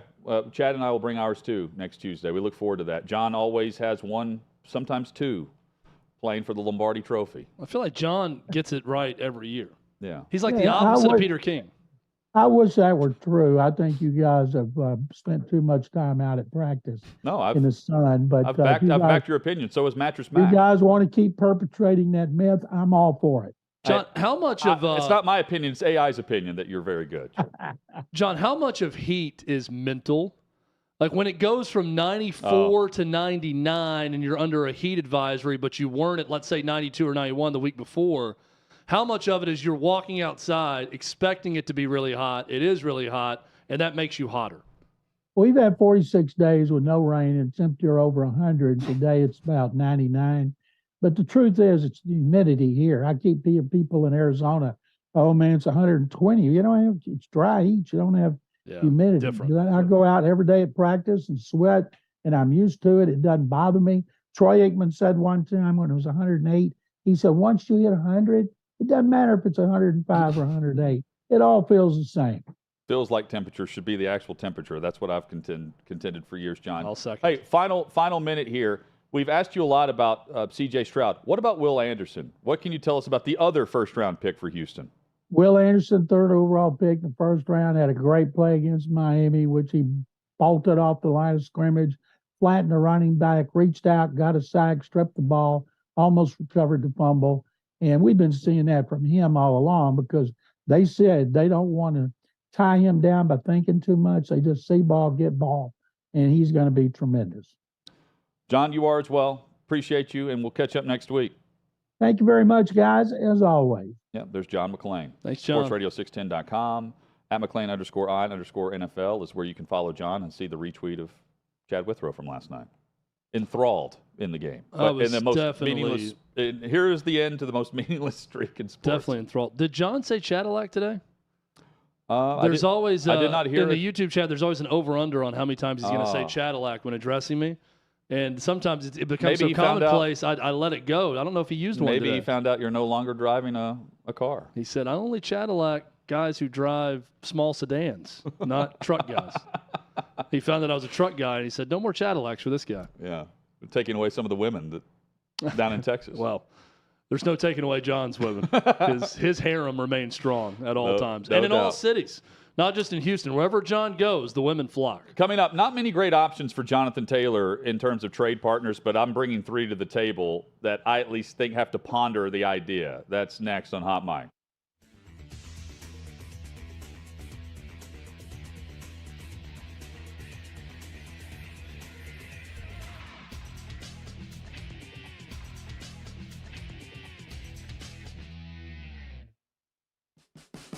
What you're experiencing is the bold taste of a Southern legend. Old Smoky Moonshine and Whiskey, authentic Tennessee mountain-style spirits. We believe in crafting flavors that were born from tradition but defy expectation. And pioneering a new experience with every sip. Because if it doesn't do this, it ain't this. Old Smoky Moonshine and Whiskey. Come on.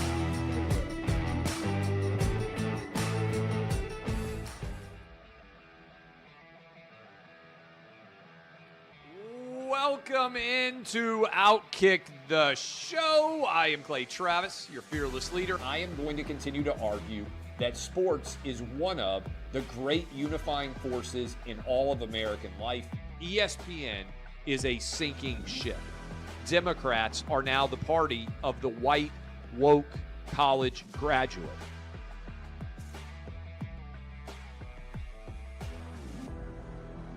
We live in a land of participation trophies. You gotta lean into the turns. You really gotta lean into the turns. When Leah Thomas walked in that first day, it got silent, and every girl was uncomfortable. Very difficult to go back-to-back years in the NFL with the #1 overall pick. I just think the way Anthony Bass handled this was so sloppy. Oh, I think it's perfect. And what he reposted he bent the knee and bowed. He was going to catch the ceremonial first pitch. I've been out of LA long enough to have forgotten that libs, no matter how ridiculous the scenario, are gonna lib. Another week of inflation, another week with Biden with COVID, and another set of losers to crown. People don't watch the WNBA on TV, in person, on a plane, on a train, on a bus, or on purpose. The scary thing, Tommy, is in the history of this government, I've never seen them give anything back that they've taken. Oh no, they never do. And they won't. When you're behind closed doors, when you're talking to plant managers, when you're having meetings, when you're with the team, was there an acknowledgement of any of this, an acknowledgement of the situation, the boycott, and then the doubling down about moving away from the fratty image? We've seen coaches throw water bottles. We've seen coaches act like idiots. We've seen coaches slap other coaches. But I think if you're involved in carjacking, you're inherently a rotten human being. The level of stupid that sometimes gets on our YouTube chat just gives me a headache. You're born a male, play with males. You're born a female, play with females. Don't at me about it, people. I'm pissed off about this.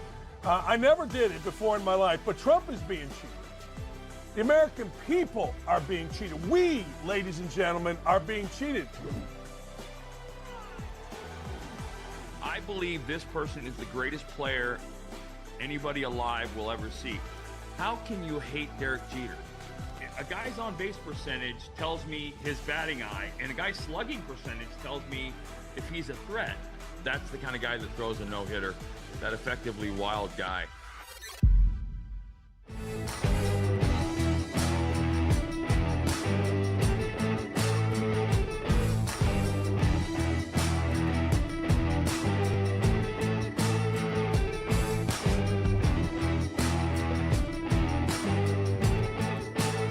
Old Smoky Moonshine and Whiskey. Old taste of a Southern legend.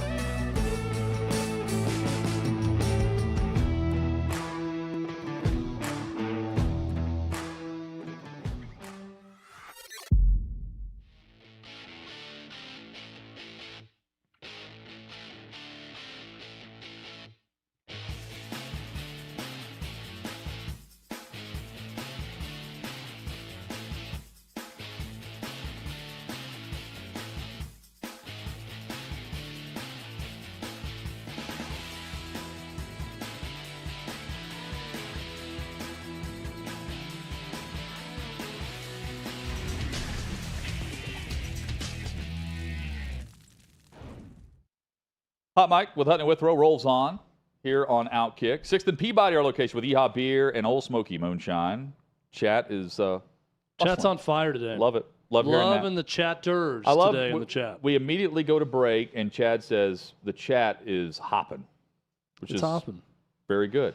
People have thoughts in the chat, Hutton, and they don't let those thoughts. They're not constrained. Good. By anything. They're not being audited in any way in that chat. They're giving their full Zero thoughts on everything. censorship. Yes. No censorship in that chat. Coming People are up, getting after each other. same can be said for Curt Schilling. He'll join us in 20 minutes. Looking forward to that as we talk all things Major League Baseball. And Mike Renner, in about 40 minutes from now, joins us in studio.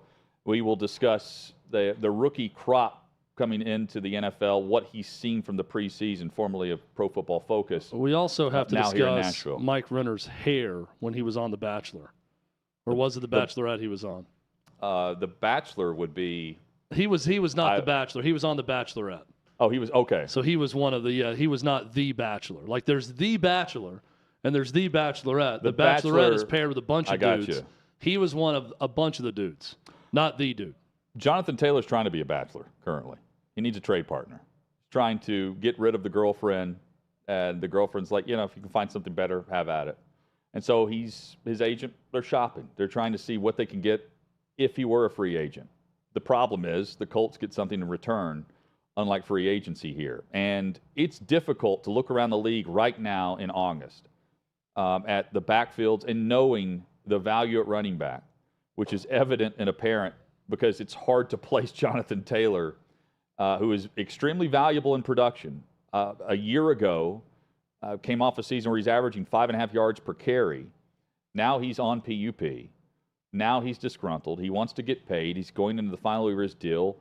He doesn't want to get franchise tag, but if he stays in Indy, that's in all likelihood what happens unless they waive that to have him come back. Point being, Chad, I've picked 3 teams that I think could be landing spots for Jonathan Taylor. I'm not here to say that I think all 3 are slam dunk options, but I do think those franchises should at least ponder the idea. And it starts at the top, in really no particular order, but I do think there is a top shelf to this. Chicago comes to mind, first and foremost. $16 million is what they have in cap space. All right, so I'm taking that into account. But also style of offense. And, yeah, while they've invested in Herbert, they have Deontay Foreman, what they don't have is the dynamic playmaking ability of what Jonathan Taylor brings when he's healthy. I know there's a question there. Again, that's why it's a difficult list to follow, to find 3 teams that would pick up the phone and be willing to trade what San Francisco did to pick up Christian McCaffrey, but also Justin Fields. And this is the chips in the middle of the table. And next year, Chicago has like $50 million in cap space as a projection. I think they are available to make a big jump from a scrub team to be that fringe playoff team in their division. They at least have to ponder, what could we do with Jonathan Taylor as the alpha back instead of by committee, and how they're structured with their quarterback. I like those options. The Carolina Panthers should also pick up the phone. They have Miles Sanders and Hubbard in their backfield. They have a rookie quarterback. That's why I think it's so detrimental to Indianapolis, because they don't have the lead back to take care of a rookie as he's going through the multiple hurdles that we will see Anthony Richardson go through. The same can be said for Bryce Young behind what is a shaky offensive line. The run game is going to be paramount to have any type of success for the number one overall pick right out of the gate. Normally it doesn't happen. You do want to kind of steady the ship. And right now, with Frank Reich and Bryce Young, Reich would know him very well. And that's why I look to Carolina, who just traded another back for 3 picks last year, second, third, and fourth round picks last year, or this year, I should say. And then next year's 5th round pick is what they got in return from San Francisco. You don't have to give up that much for Jonathan Taylor here. And finally, a flyer, Kansas City. For those that laugh at this, think about what they invested in not too long ago. They spent a 1st round pick on Clyde Edwards-Helaire, who has been injured more than productive. That same draft, they passed on Jonathan Taylor. They've also passed on other backs, and it's been by committee. But they are very pass-heavy. And I don't think they necessarily want to be as pass-heavy as they've been. Even though they've lost on some of those pass options, they haven't necessarily taken a big step forward in the run game. They can by potentially making a call here. They would need to do it on a bargain. They've got a $4 million base salary with him, and they still have a restructure for Patrick Mahomes that can free up a ton of space. Do they want to do it? I think they at least have to have the discussion down the hallway. Do they pick up the phone? Who knows? But maybe it's just a shout. Hey, should we? Should we call Indy? I would pick up the phone and call Indy. So we know this has to do with trade partner and what they get in return and all that to make sense. But if Jonathan Taylor had his pick, obviously if you want to go win, you go to Kansas City if you're picking. Where's he putting up the most numbers, though, Carolina or Chicago? I think the numbers for him are in the bank account. That's what sucks. That's what this is about. But he's not going to get what he wants. But if he puts up numbers, that doesn't guarantee what he wants financially either. I'm looking at this more from a just not. Oh, I think Chicago's where he puts up. Where would he, if he just said, here's the choice, go win more or go put up the most numbers? I think it's Chicago where he does that. Okay. They're set up. I was going to say Chicago or Carolina built for that sure. way. KC, he would put up a ton of numbers in the passing game, right? Like the short passing performance there, and they would add more speed. People have mentioned Miami too. I understand that why you mentioned the Dolphins, because again, that's another run-heavy team, an offense and a structure. It's just everybody's got 2 or 3 guys that are capable of being serviceable if you have a quarterback that can spin it and pick up and move the chains through the air. If you've got that, and then most of the leagues have financially gone in that direction, if you're not that, you already have a back that you feel okay with that can lead your offense. And you're just hoping you don't have any injuries in camp that force you to pick up the phone and call Indianapolis, who's going to suck this year without Jonathan Taylor. Indy would also need a back in return. That's the other thing. They need something. They need help for Anthony Richardson in year 1. Coming up, Curt Schilling in a little over 10 minutes, but first, time to get strange. Let's get weird with Davey Hudson. And 5, 4, 3, 2, 1, 0. Talking now. Hutton with really struggling right off the bat, No, Hutton, you did say strange, and I teased yesterday there was a story about a catfish which involves stranger things. I will tell that one in a minute. Okay. But there's something that I've been pondering all day, and I don't want to be the only one to be thinking about this, so I'll make everyone else be subjected to it as well. But I realized that we're actually closer to 2040 now than we are to 2006. Whoa. Yeah. I just had to do the math in my head. I don't like that. So, but it has me thinking: if Chad, will we be alive in 24? Probably not. My oldest daughter will be 25 in 2040. That's crazy to think about. Thanks, and we're Davey. closer to that than 2006. Davey throws this out because he's still feeling spry and young and coming off a week's vacation. Davey in 2006 was what? 6? Sixth grade. Sixth grade. Yeah. It's 2006 feels like yesterday to me. It's, when Sexy Back with Justin Timberlake growing came a mustache in 6th grade back in 2006. Davey was. He was that kid. Davey was the kid throwing 80 from the short mound in baseball with a mustache then. Davey's a tall guy. He was probably the same height when he was in 6th grade as he is now. Fast grower. When did you hit your growth spurt, Davey? Between sophomore and junior year. I mean, I was always a little bit taller, but as far as I think getting over that 6 foot hump, it would have been sophomore. What about you, and Hud? When did you reach your max height? Junior year, probably senior year. Yeah, I was probably 5'11", then I'm 6'1" now. I think mine was sophomore year. I had a big growth spurt between 7th and 8th grade. I know I went from 5'7" to 6 foot, 7th to 8th grade, and I went from 6 foot to 6'2" in 9th grade, 6'2" to 6'3" in 10th grade. Imagine being the freak athletes that sprout 7. They grow 7 inches in a year span. I always wanted that story of the guy who's like the point guard because he's so short, and then he gains 10 inches, and now he's got point guard skills, but he's 6'9". That's the player I wanted to be. Never got that, though. You weren't Magic Johnson? Exactly. Okay. What I'm saying is, Davey, I really want to be Irvin Magic Johnson. That's exactly it. We were all Muggsy Bogues. Yeah, I mean, I know Winning Time's popular right now. I was more Tim Legler.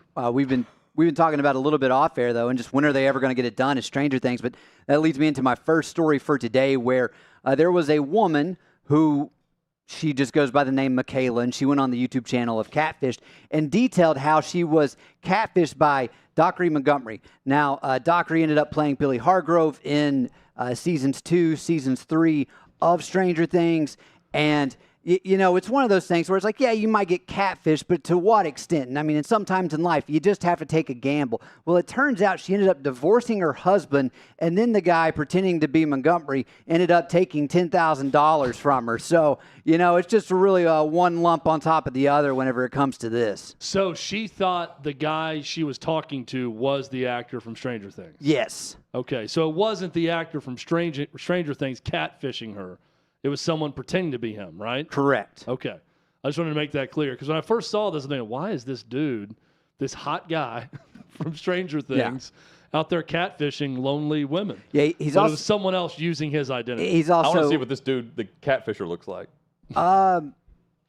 Yeah, there's no telling there, but I do know Montgomery, he dates Liv Pollock, who I can't really name anything off the top of my head that she's been in, but she's also a model, one of the top-looking people in Hollywood style. So Michaela, it was just like one thing after the other, and she's like, oh, well, he told me this that I thought only the actor would know, and so poor girl. There's some things where there's a trend where somebody will just do a deep dive on a person in particular, like somebody famous, and then just like know all these little details and then try to trick these people with thinking, oh, wow, well, only the person that's actually saying that's claiming to be this person would know these things when really you're just stupid. So it's like why you believe John Edwards talks to those on the other side. Yeah, be honest, Davey. Have you done this? No, I've never. Have you also chatted with Marcus Tuiasosopo? Yeah, you're a huge Stranger Things guy. You would know the cast very well. You've never pretended to be one of the boys from Stranger Things? Can't say that I have. I've never, I mean, I'm all about honesty here, guys. So I've never tried to catfish somebody. That's good. Never been catfished, even though I am working on that for you guys currently to see what will happen. Knowing my luck, though, it's like in the water. Well, knowing my luck, what would happen is I actually think I'm getting catfished, but it turns out it's just somebody that's actually incredible. But I go into it with the idea that there's no way this is real until hopefully in the end it works out. I think me and a buddy invented catfishing and didn't even know it in like 1995 on AOL Messenger. Without an email address. We were in 7th or 8th grade, and his mom had a computer in AOL, and we would chat with like high school, college-age girls. And pretend to be like college basketball players we knew. Did you know they were in the chat? Did you know to get they them were to talk real? to us? We had no idea. There was not even pictures. Yeah, so you could have also been catfished. Yeah, at the we're same just time. talking with some girl named Kristen or whatever in the chat. Like, and I it's bet some she dude seems named hot. Christian. Describe yourself. Yeah, that would be the describe what you look like. Final minute here, guys. how many followers? This is especially on Facebook when you get in someone's adding you as a friend. Okay. And you have a request. How many followers do they need without any question that they're real and not a bot? I don't even think it's a follower thing for me. I mean, if I had like to put a 15, number on it, I don't buy it. Yeah, I'd over probably have 1,000. to put Around 1,000, I'd say. What do you think, Davey? 100? I mean, yeah, give me 100, but it's more of just like what's actually on that profile and being able to spot, like, I know this isn't a person that would post this picture, these comments that have been left. Like, I can I just used to read be into able to judge it based on mutual friends, but now I can't even judge that anymore. Yeah. I think that's still a thing on Facebook. I don't know how to ever get on there, but. My entire friend request is nothing but either strippers who are real or AI who is trying to get me to buy into fake friends. It's like fake versions of your actual friends that have dual accounts. Yeah, except they don't. I guess they don't message. Otherwise, no one would complain. Everyone would be catfished. It's a good deep dive today. Good job, Davey. Got us thinking. Curt Schilling joins us coming up. He believes the Yankees, they're going to hand out some pink slips. We'll dive into that. Plus, what are the Orioles doing with ownership? That's next.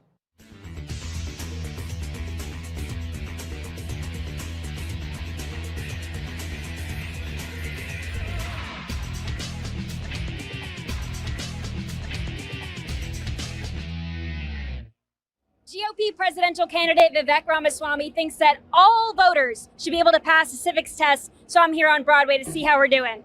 Can you name 3 cabinet positions? Oh, Secretary of State. Yep. Secretary of Labor. Yep. And we'll go the Secretary of Education. Correct. What is the capital of Tennessee? That one, I have no idea. Tallahassee. No, that's Florida. That's Florida. Tennessee. Yeah. No. Do you know the capital of Tennessee? What the hell? These people don't even like me. All right, I'll give you a hint. You're standing in it. How many U.S. senators are there? Way too many. Well, they're way too old, I'll tell you that. Not enough to do the job right, that's for sure. If something bad happens to the president, who takes over? The vice president. Who is our vice president right now? What does it start with? What's the first letter start with? K. Not sure. I don't know. Okay. When was the Constitution written? 1976. 1787. How many amendments does the Constitution have? Sad. 32. 27. How many U.S. senators are there?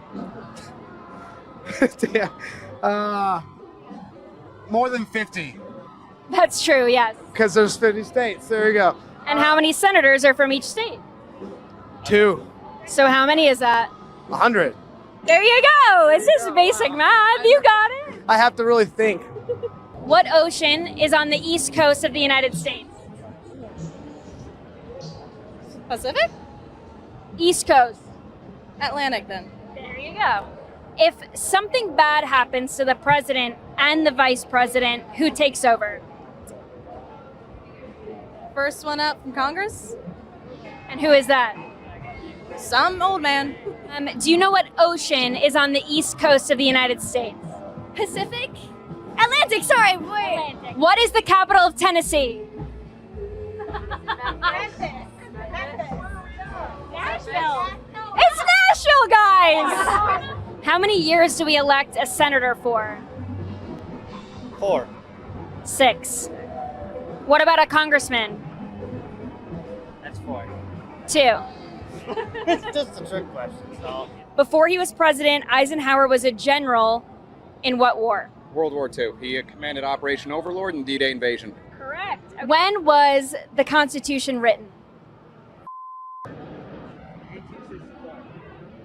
Before that. 1854. Before that.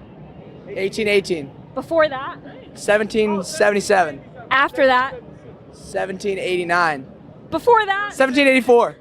After that. 1785. After that. 1786. After that. 1777.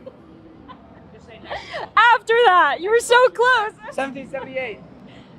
No. Kanye West. Kanye 2024. big time. I wrote him in, West Virginia, put him on the ballot. Oh, say, can you see by the dawn's early light? So proudly we hail. So. Uh-oh.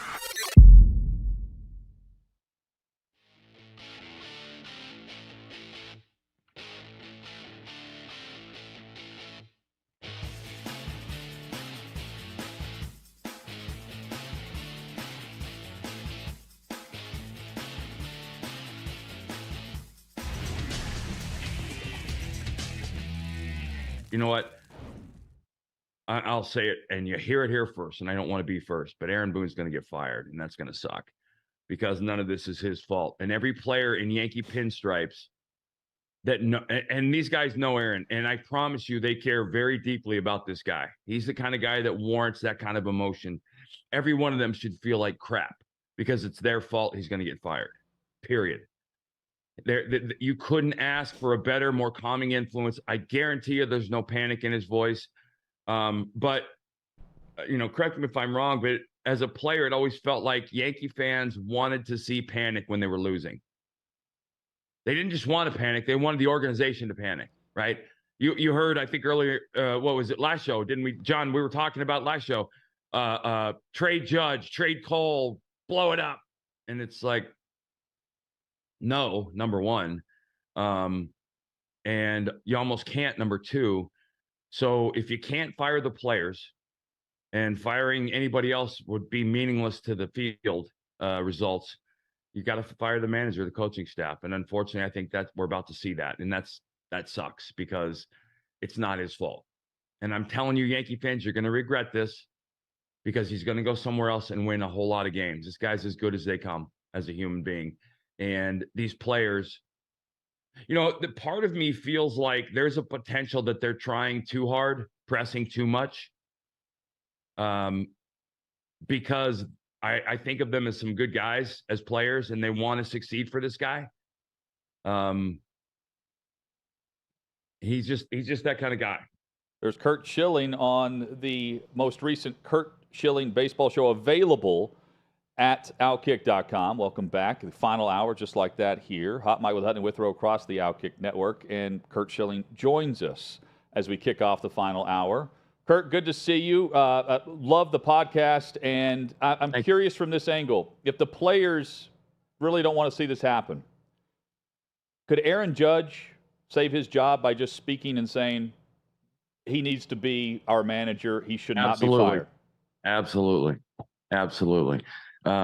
Because a lot of times managerial firings are due to fan intervention, calling for the head of the manager and all the things that they do, because they can sit back after a 7-game week and say, "Oh my God, I can't believe you bunted here, and I can't believe you changed pitchers there." None of those comments, none of those questions ever happens when they win, and this is like I said, it's a situation where you're not going to fire him and bring in a better guy. You're not going to fire him and bring in somebody who the players care about more. I've been in the locker room. I know what kind of people work in the locker room, and this is a guy that works. They're just playing bad. They've had injuries, yes, absolutely, but they played bad. And unfortunately, that's not enough for some people.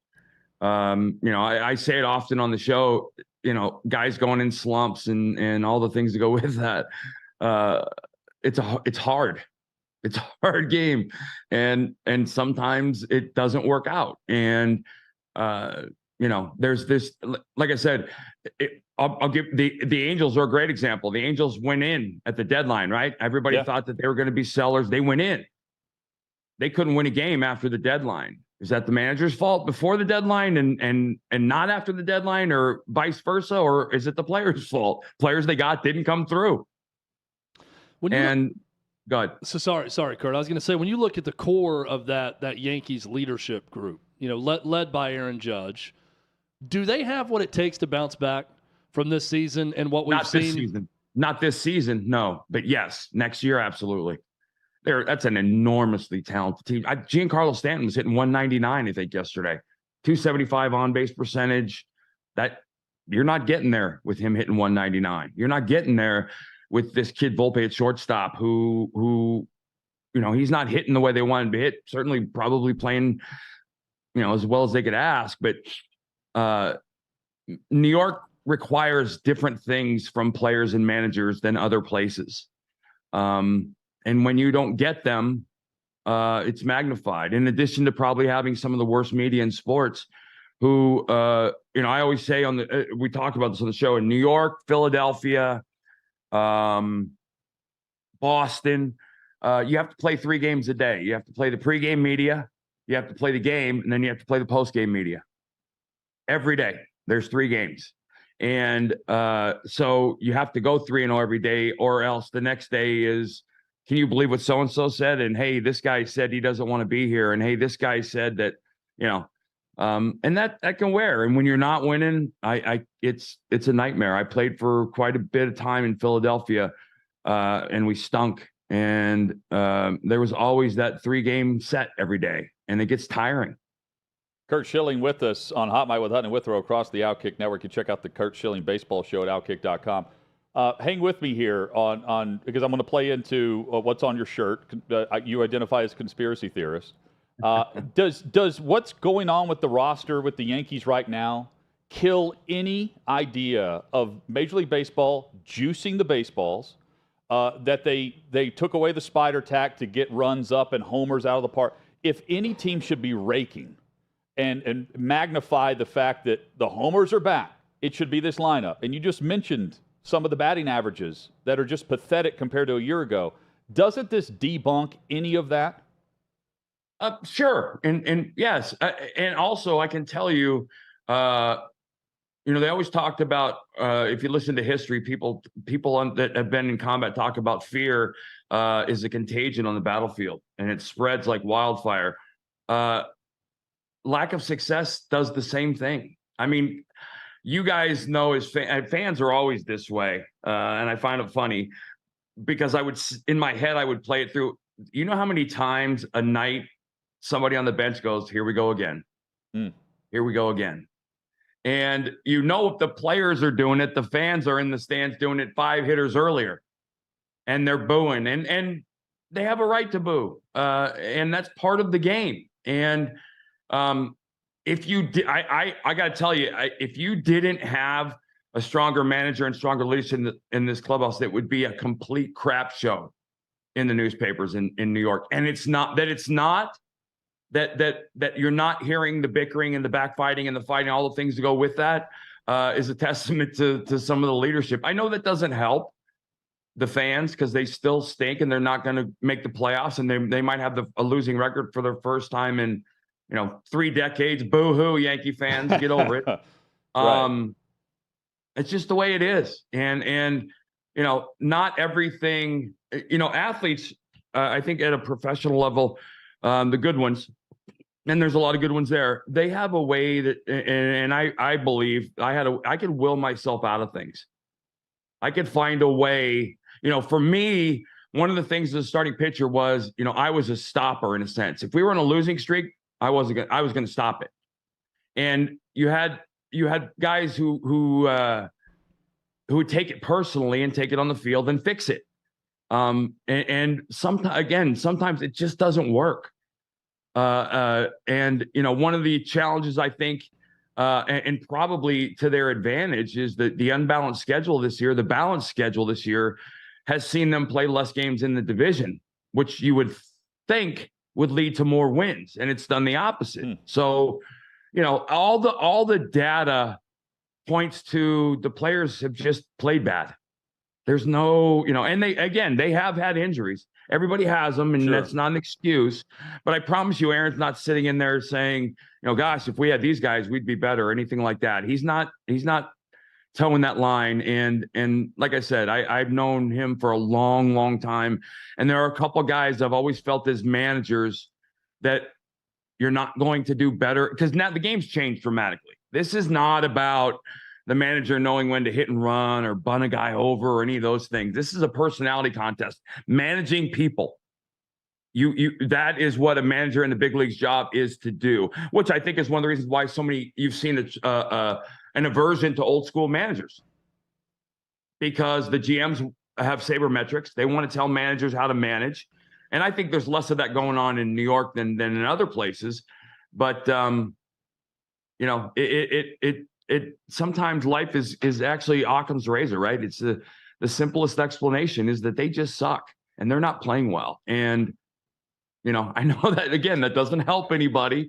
And for what they charge to go to a game and for what Yankee season ticket holders pay for luxury boxes, they, short of throwing bananas on the field, they have every right to act out in every possible way. And here's the thing. If this team stayed together, not a player moved, and at the deadline next year, they were 7 games in front of the division, no one would be surprised. Right. Be like, oh, that's where they're supposed to be, right? Absolutely.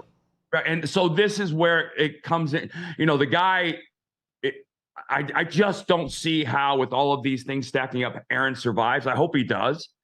But, is Cashman the guy to go? He's the guy that gave him the roster. Somebody's going to get fired. It's a Steinbrenner thing, right? Their dad's legacy it would have happened by now. Oh, absolutely.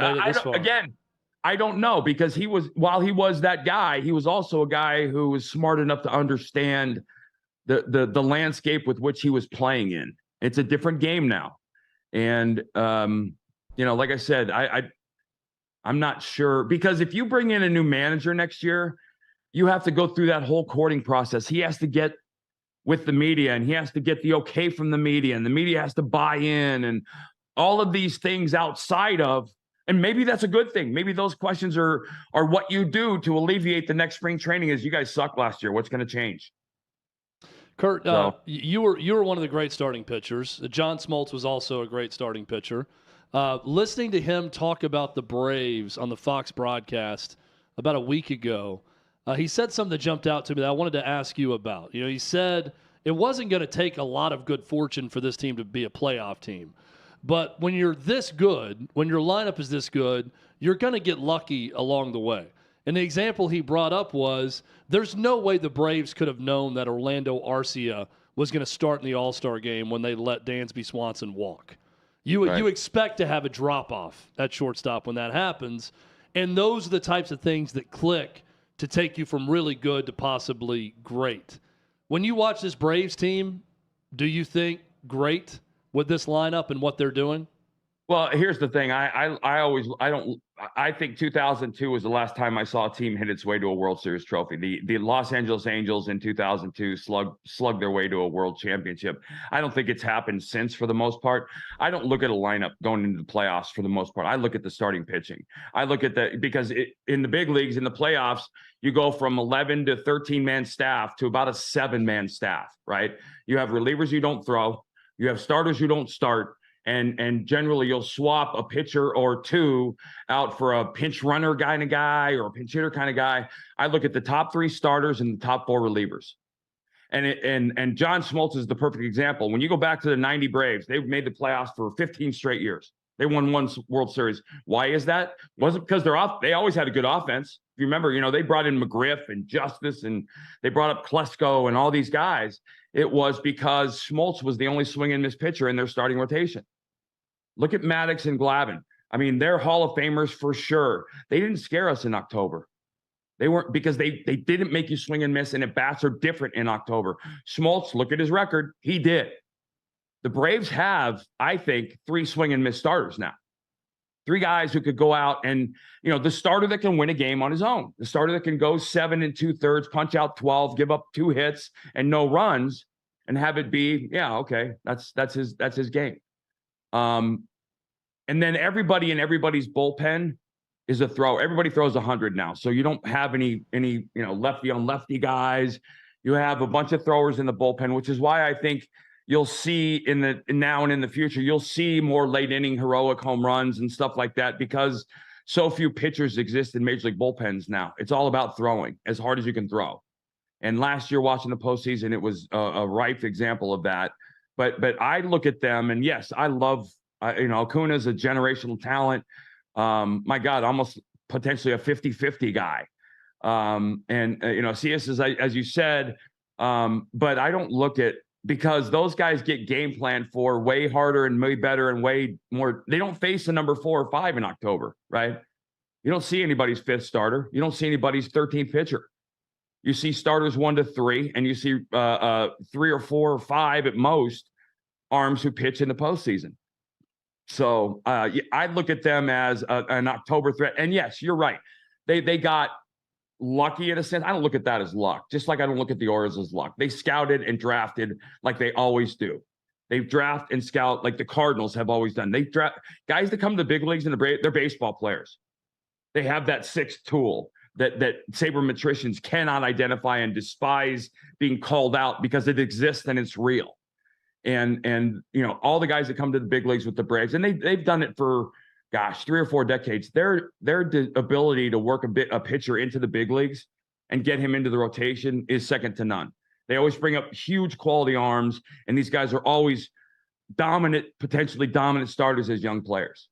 Curt Schilling has been our guest. Curt, I want to ask you a follow-up. You mentioned the Orioles, but we don't have time. I don't want you to get cut off on a hard break that we have scheduled here. I want to table this, and I'm going to hit it hard tomorrow.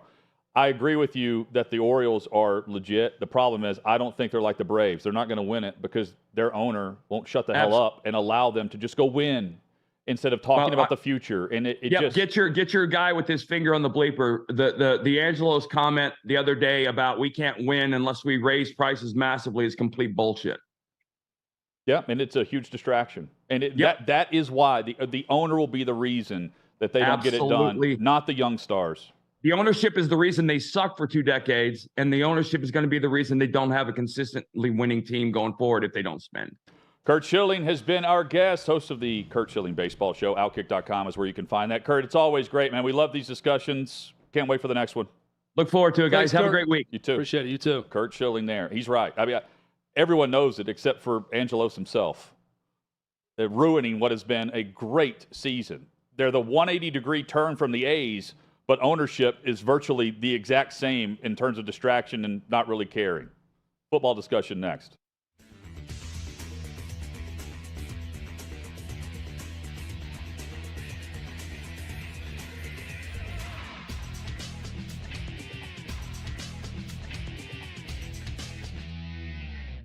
He has no empathy, heavy dementia, doesn't even know where the hell he is, and thinks the whole world revolves around him. He's literally telling people who lost their loved ones, who lost their homes, who lost their property, who lost their businesses about a 20-minute kitchen fire.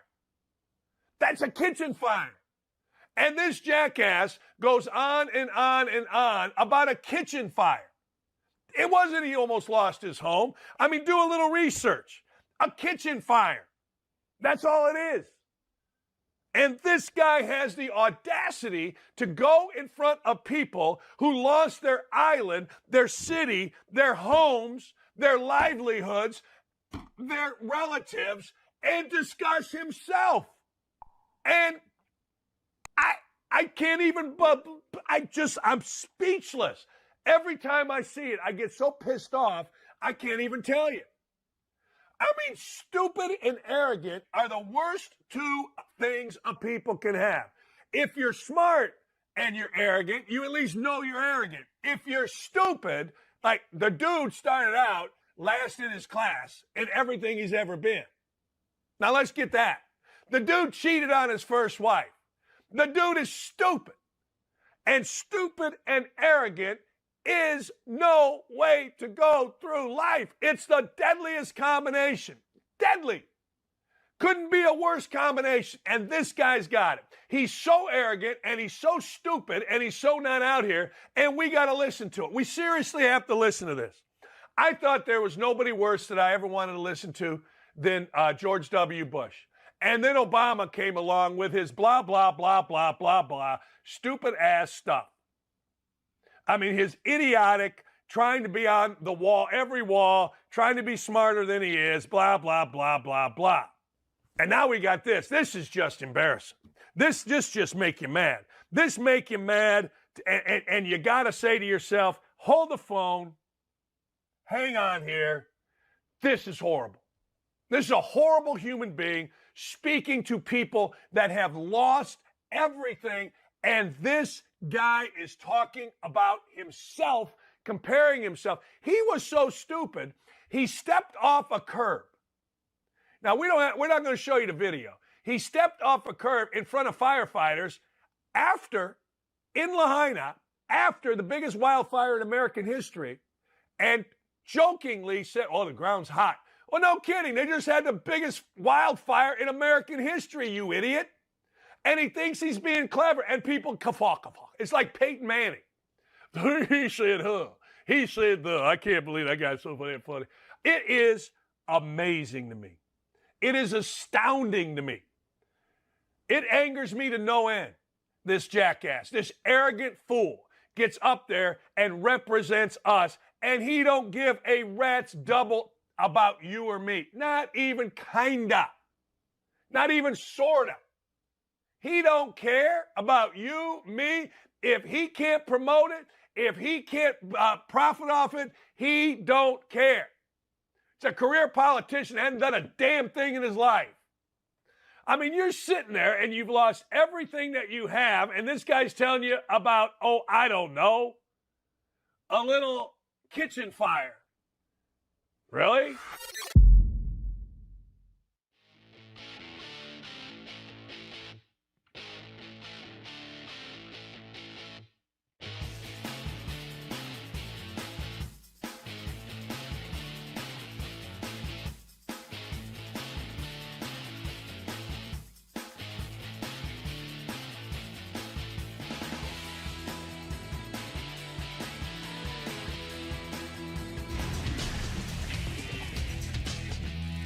Sixth and Peabody, our location with Yeehaw Beer and Old Smoky Moonshine. Glad you're with us for Hot Mic with Honey Withrow across the OutKick Network.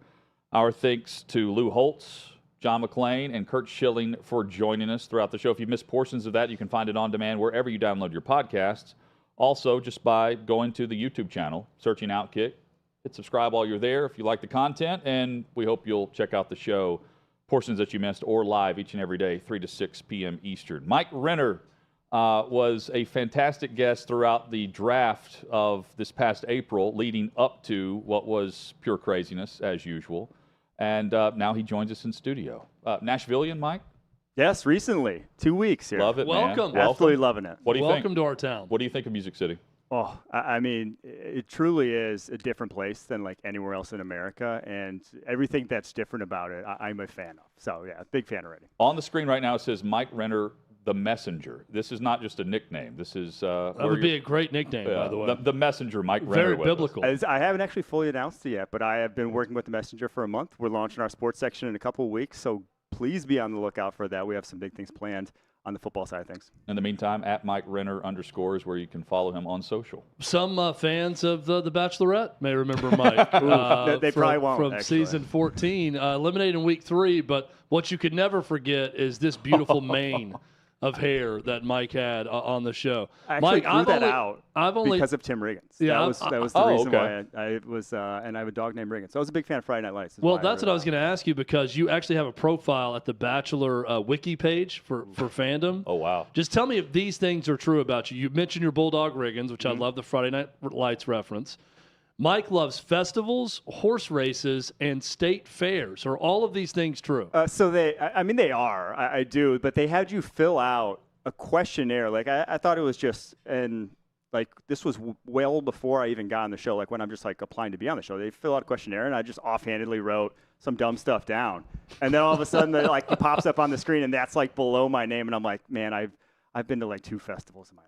Like, but you had to actually answer the question with, like, what are your favorite things or events with festivals and state fairs? It wasn't like a trick thing where it was, do you like corn dogs at the state fair? And if you check yes or no, I actually just then they said could put that in the show. But I probably listed like 15 things, and that's what they picked out of it. Amazing. How long ago was this? That was 5 years ago, 2018. What do you have in return for being on that show? Gosh. Besides the wiki page for Bachelorette fans. Memories. I mean, they don't pay you to go on that. They at least like pay for all your expenses while you're there and fly you out. But just memories. I don't actually keep in touch with too many of the guys, but one of the guys, Jason Tartik, also lives in Nashville, and I ran into him the other day. So kind of a wild coincidence. How many girls party with you guys after the cameras stop rolling? 0. It's all producers there. It really is a lot of dudes. And you don't have any communication with the outside world. With the one girl, so he That's didn't what get I all mean. the girls. That's what I mean. It was during free agency. Do they bring others show up? Friends of the Bachelorette? No, they try to keep it as there for the right reasons as possible. An all-male staff as well? No, there's female producers, okay. but they really don't interact. They try to keep it separated. You try to make you they're not even there, but they're there's 30 of them behind the camera anytime you're talking to someone. Yeah, more enjoyable that or covering the NFL draft? Oh, covering the NFL draft, hands down. It truly wasn't that enjoyable while you're there because there's nothing to do unless you're on a date doing the event.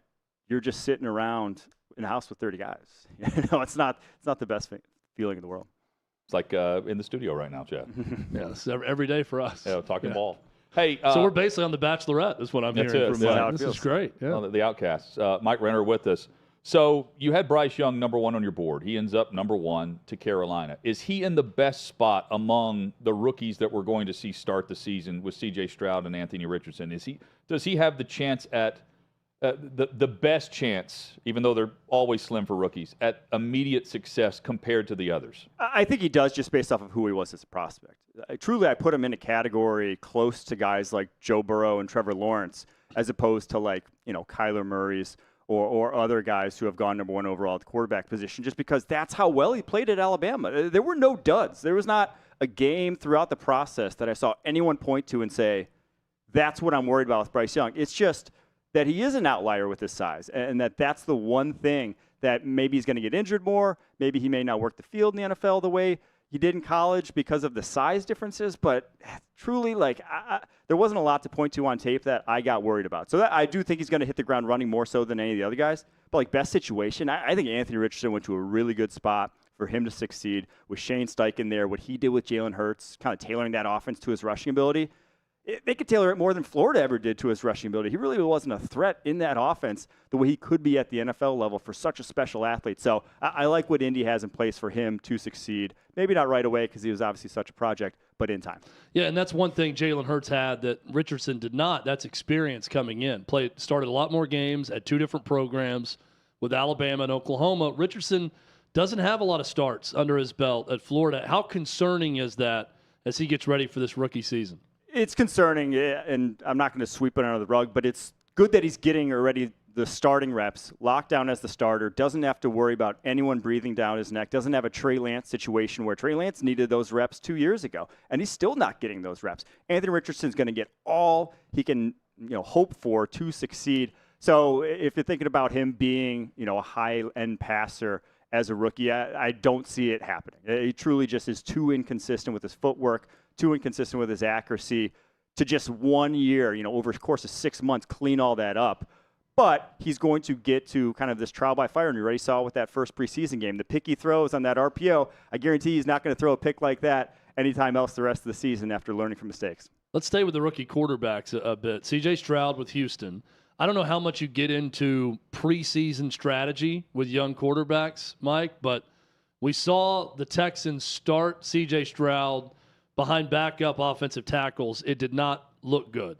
We've seen Bryce Young get destroyed by the Jets defense with a bad offensive line in front of him. Anthony Richardson sits after playing in the first preseason game. What do you make of those different approaches and what we've seen in the preseason from these guys and how coaches treat that, I guess, the process of getting reps and experience with guys in preseason games? Yeah, I'm a little worried about C.J. Stroud because the pressure came, and then it also came even when there was none. He was feeling it snap after snap after those first few hits on him, and that's the last thing you want to do for a rookie quarterback. I get that you want to get him the reps, but you want to get him reps in a situation to where he can feel comfortable, and man, he has not looked comfortable whatsoever. So, yeah, I'm a little worried there. I'm not going to call out my friend Bobby Slowick, former PFFer, one of my coworkers who's now the OC for the Houston Texans, but they really have to do a better job here going forward of just making him feel comfortable, because at Ohio State, the pockets he was working with, they're never going to exist like that in the NFL, but you can at least try to mimic it with some max pros and stuff like that to get him a little more comfortable. I think they're going to have to do more of that his rookie season going forward. Last rookie quarterback question, at least from me. Will Levis with the Titans. The presumption was he's going to be the backup quarterback when they trade up to draft him in the second round, and then Malik Willis is an afterthought, and he's not going to factor into anything. Well, Will Levis got better in the offseason, and he doesn't look that bad, and Malik Willis said Will Levis has not taken the reins as the backup quarterback so far. Is that concerning if you're a Titans fan? I don't think it's particularly concerning. Everyone is different with how they transition to the NFL. He came in with accuracy concerns, with basically just footwork concerns himself that needed to be cleaned up. They just needed to be more consistent and had a lot to learn. And he's a guy who, hadn't played a ton of football himself in terms of drop back passing reps. So I think with Malik Willis, I'd be more encouraged by Malik's development than I am worried by Will Levis's development, because he was a guy who some people were really high on. And in terms of pure tools, he's right up there, probably top 10 in the NFL in terms of, the arm strength, the arm talent, the physical ability, what he can do with his legs. Like, it is all there for him to be an elite guy.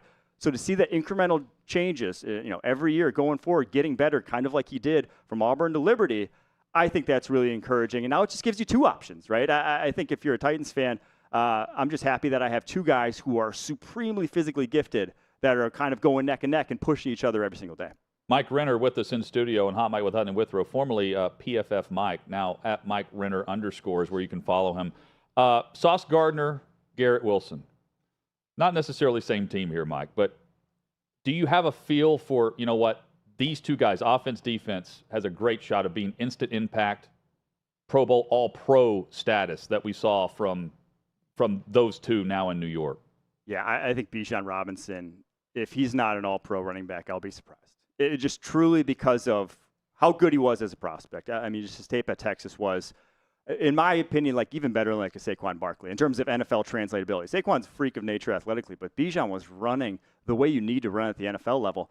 And then he goes to an offensive line that was already, top 3 run blocking line in the NFL with Arthur Smith, the most run-happy play caller in the NFL. He's going to get 300 carries, he's going to get 1,500 yards, and he's going to probably get a lot of targets out of the backfield as well. So I think Bijan, I'm fully expecting him to be that guy. And then what I've seen from Will Anderson already, I think he should be in that mix. Now maybe, edge rusher, there's a ton of talented guys. Putting him in that all-pro conversation is very difficult at this point in time.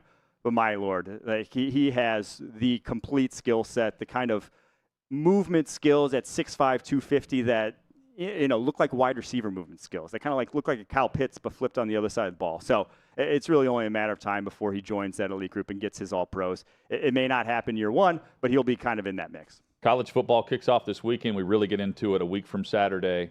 From your perspective in scouting this year's draft class, noticing guys that will be eligible for next year, who comes to mind immediately? It's the 2 QBs. I love the 2021 quarterback class. That one, obviously, quarterbacks went 1, 2, 3.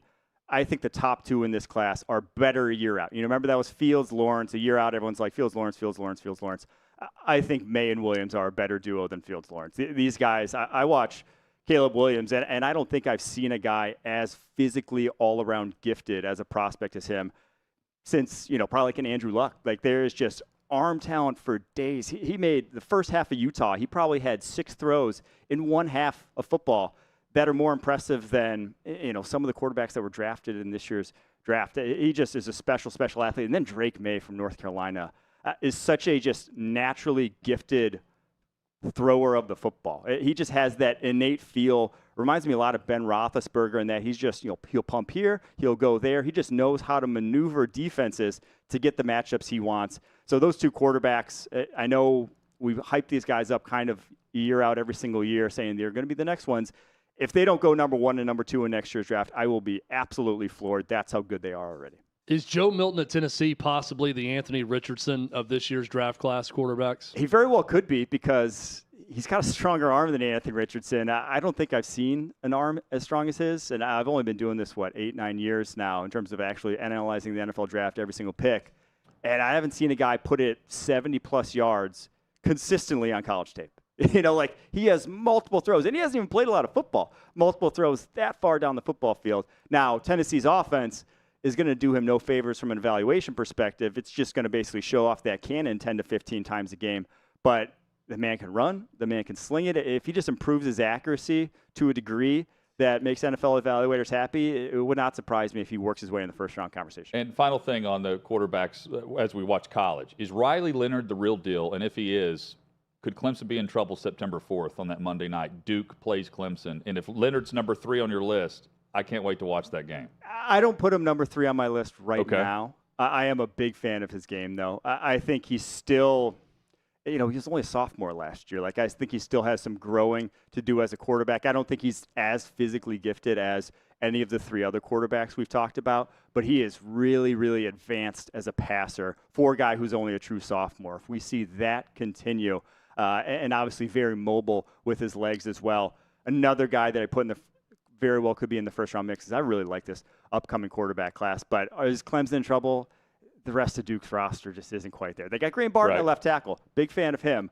But it's still like a massive, massive mismatches elsewhere.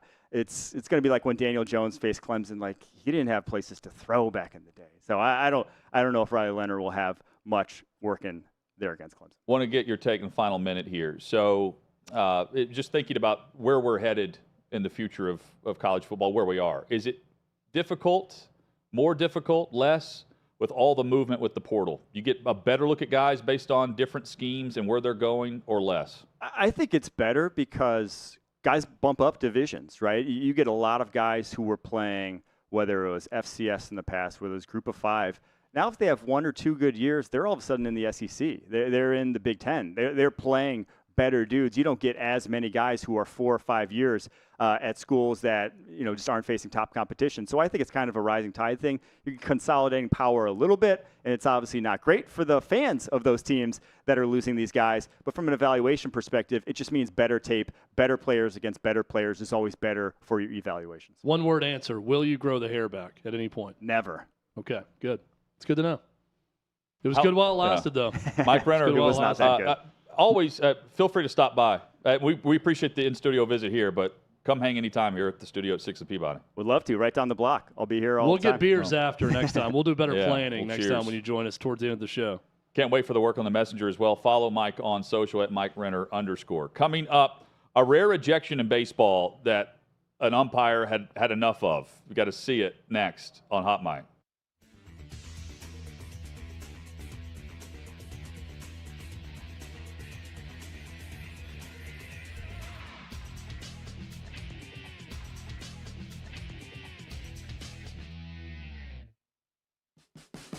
What you're experiencing is the bold taste of a Southern legend. Old Smoky Moonshine and Whiskey, authentic Tennessee mountain-style spirits.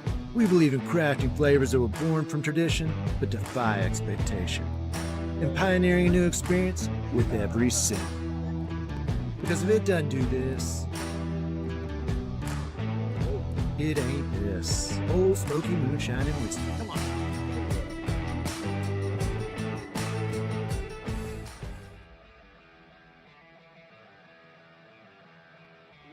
Welcome into OutKick the show. I am Clay Travis, your fearless leader. I am going to continue to argue that sports is one of the great unifying forces in all of American life.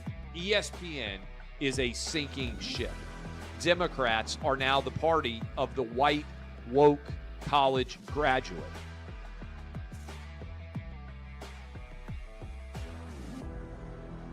We live in the land of participation trophies. You gotta lean into the turns. You really gotta lean into the turns. When Leah Thomas walked in that first day, it got silent, and every girl was uncomfortable. Very difficult to go back-to-back years in the NFL with the #1 overall pick.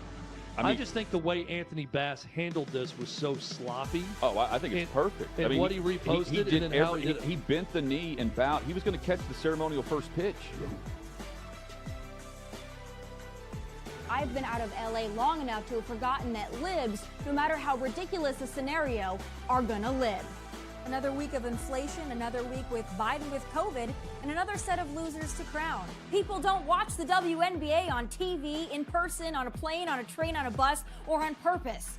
The scary thing, Tommy, is in the history of this government, I've never seen them give anything back that they've taken. Oh no, they never do. And they won't.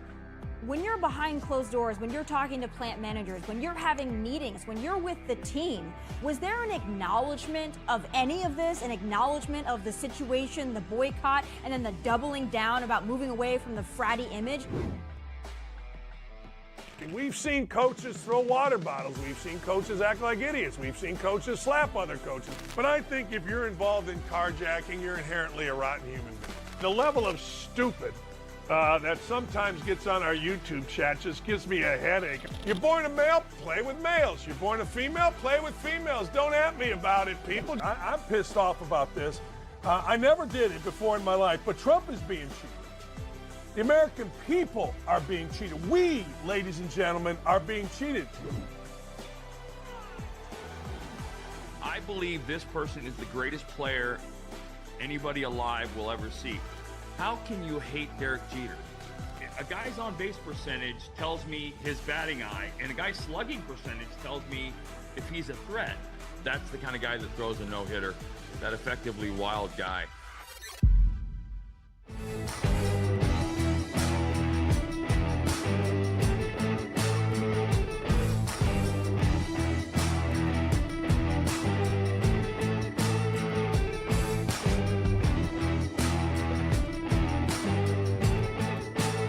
Old Smoky Moonshine and Whiskey. Bold taste of a Southern legend.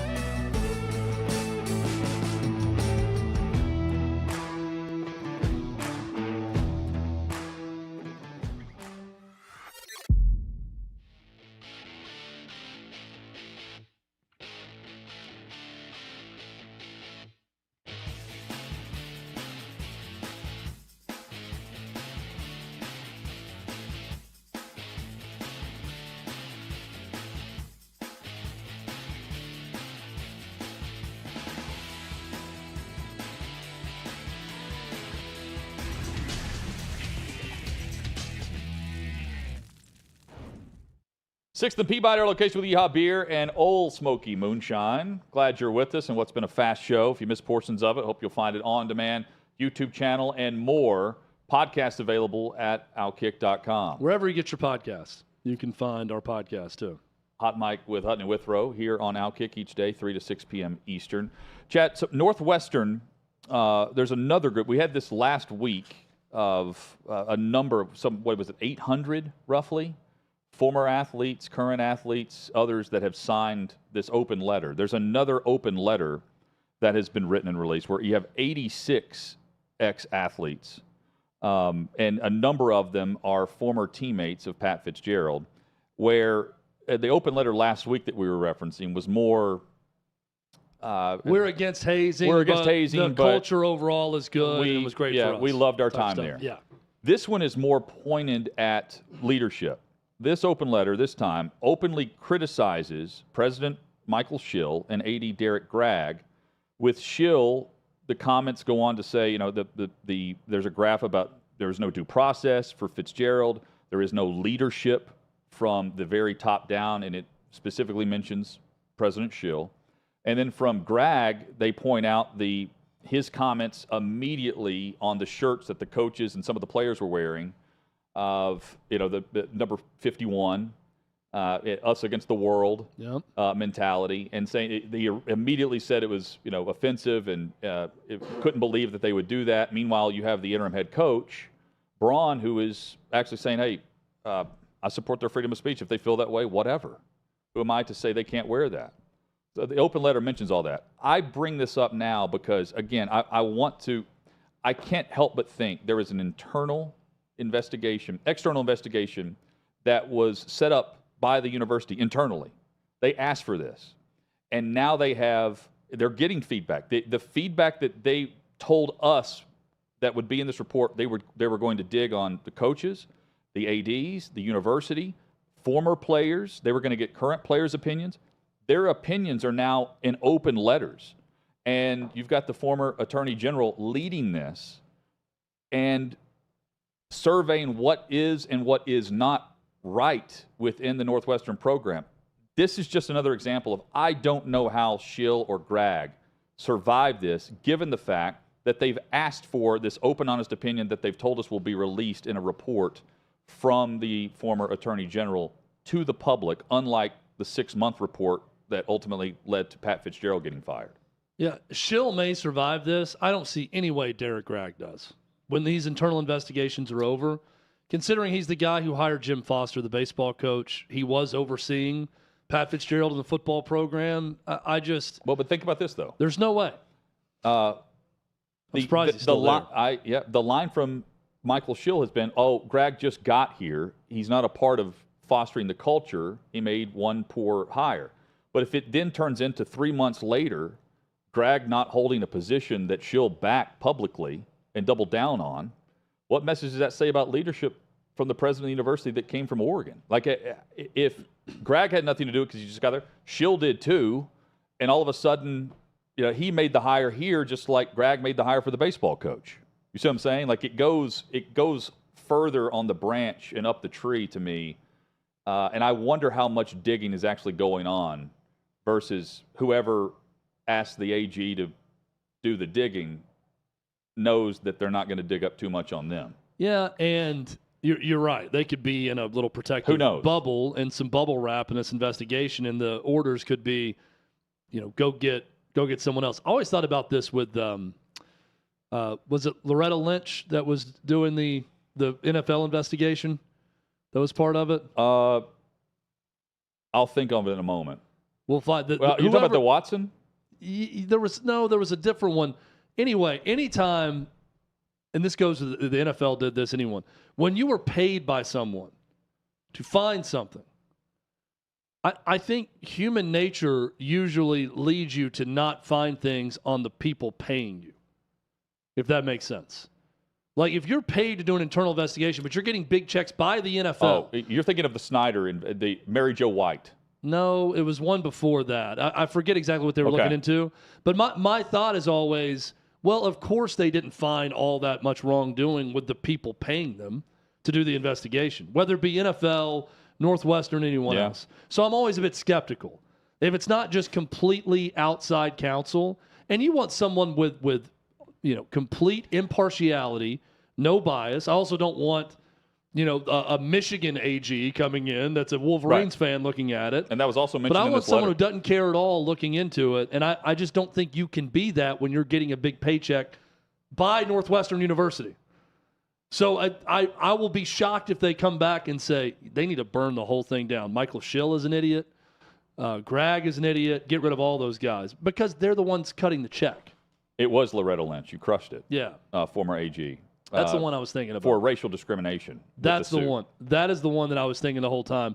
Even if there was racial discrimination, there's no way she's going to find that when it's the league paying her to do the investigation. But it depends on what you're tasked to find. In what is described on the investigation of Northwestern, they're looking into, does the athletic program and the values match up with the academic values of Northwestern? And they're also looking at it from a structure of, okay, if this happens again under the athletic program's watch, under the umbrella, how do we correct it in a much better way in the moment instead of letting this foster and become culture instead of a one-incident situation? It's what does the power want? That's what I look at with the NFL, the Loretta Lynch thing. Right. The last thing they want You're asked to write a paper, but what are you writing it on? They don't want Roger Goodell commissioning a report and an investigation that comes back and says your owners are racist when the owners run the league. This is not an instance of speaking truth to power. This is power making sure they're looking like they're taking all the necessary steps, but also making sure that they are protected in some way. Who's the power in this? Does the board that runs Northwestern really care about Michael Schill, or do they not? Do they care if they find that leadership there is terrible and it makes the whole university look bad, or do they not because they could just make Schill and Gragg the scapegoat? I don't know what the goal is. I'm just simply saying there's some level of bias when you're getting paid by one group to investigate that group. I tend to agree. I hope I'm pleasantly surprised with this. Terrible story that affects a player here locally in Caleb Farley, who's one of the cornerbacks for the Tennessee Titans, former first-round pick, and has been injured, played at Virginia Tech, and is on PUP.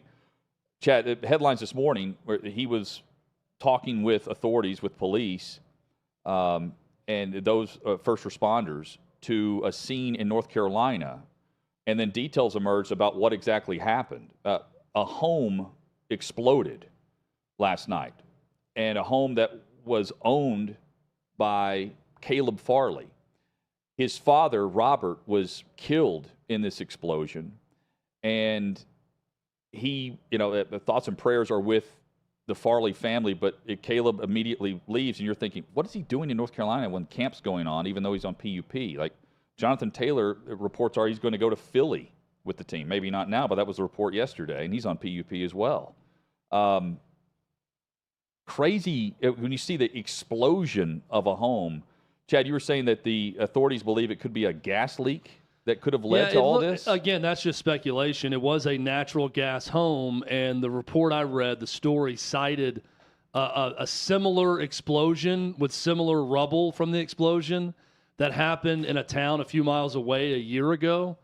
And when you see the photos it looks of like the home, a bomb went off. There's a partial wall that's still standing from this home. That's it. And that's it. The rest is just debris. It's very sad and crazy to think about what could have caused it, but it does not look good. And I just based on the draft storyline for Caleb, I do know his father meant a ton to him in his life, and the whole story and process of getting him to where he is, first-round pick at corner in the NFL. And there was a 25-year-old in the home that escaped and survived, and doesn't seem to be anything life-threatening other than a concussion. Yeah, was seen walking away from it. Yeah, that's crazy. But we'll have to wait to get more information about it. That's just what one story was speculating. We don't know, but it's a tragedy nonetheless. Yeah. Chad, an ejection that I don't think I've ever seen. Maybe some of our viewers or listeners have seen this, maybe not in person, but in the past. But so the Oregon players, you've got the those that like to have fun with, now at bat, and you kind of make up a song that kind of rhymes with a last name or whatever. Apparently the umpire in the minors is not having it, having a bad night. And, well, on the keys you'll hear 3 blind mice, and, well, you didn't hear it for much longer.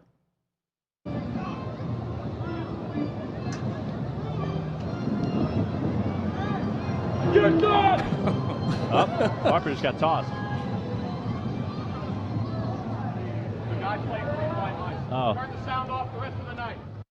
I mean, this umpire becomes a parent who grounds the entire press box is grounded. Game day operations grounded. You can no longer have sound for the rest of the night, according to the umpire. Who knew that you had this power as the home plate umpire? I mean, look, as an umpire and official, you can do whatever you want. Turn off the scoreboard. Go home. You can kick fans out. Get out of there.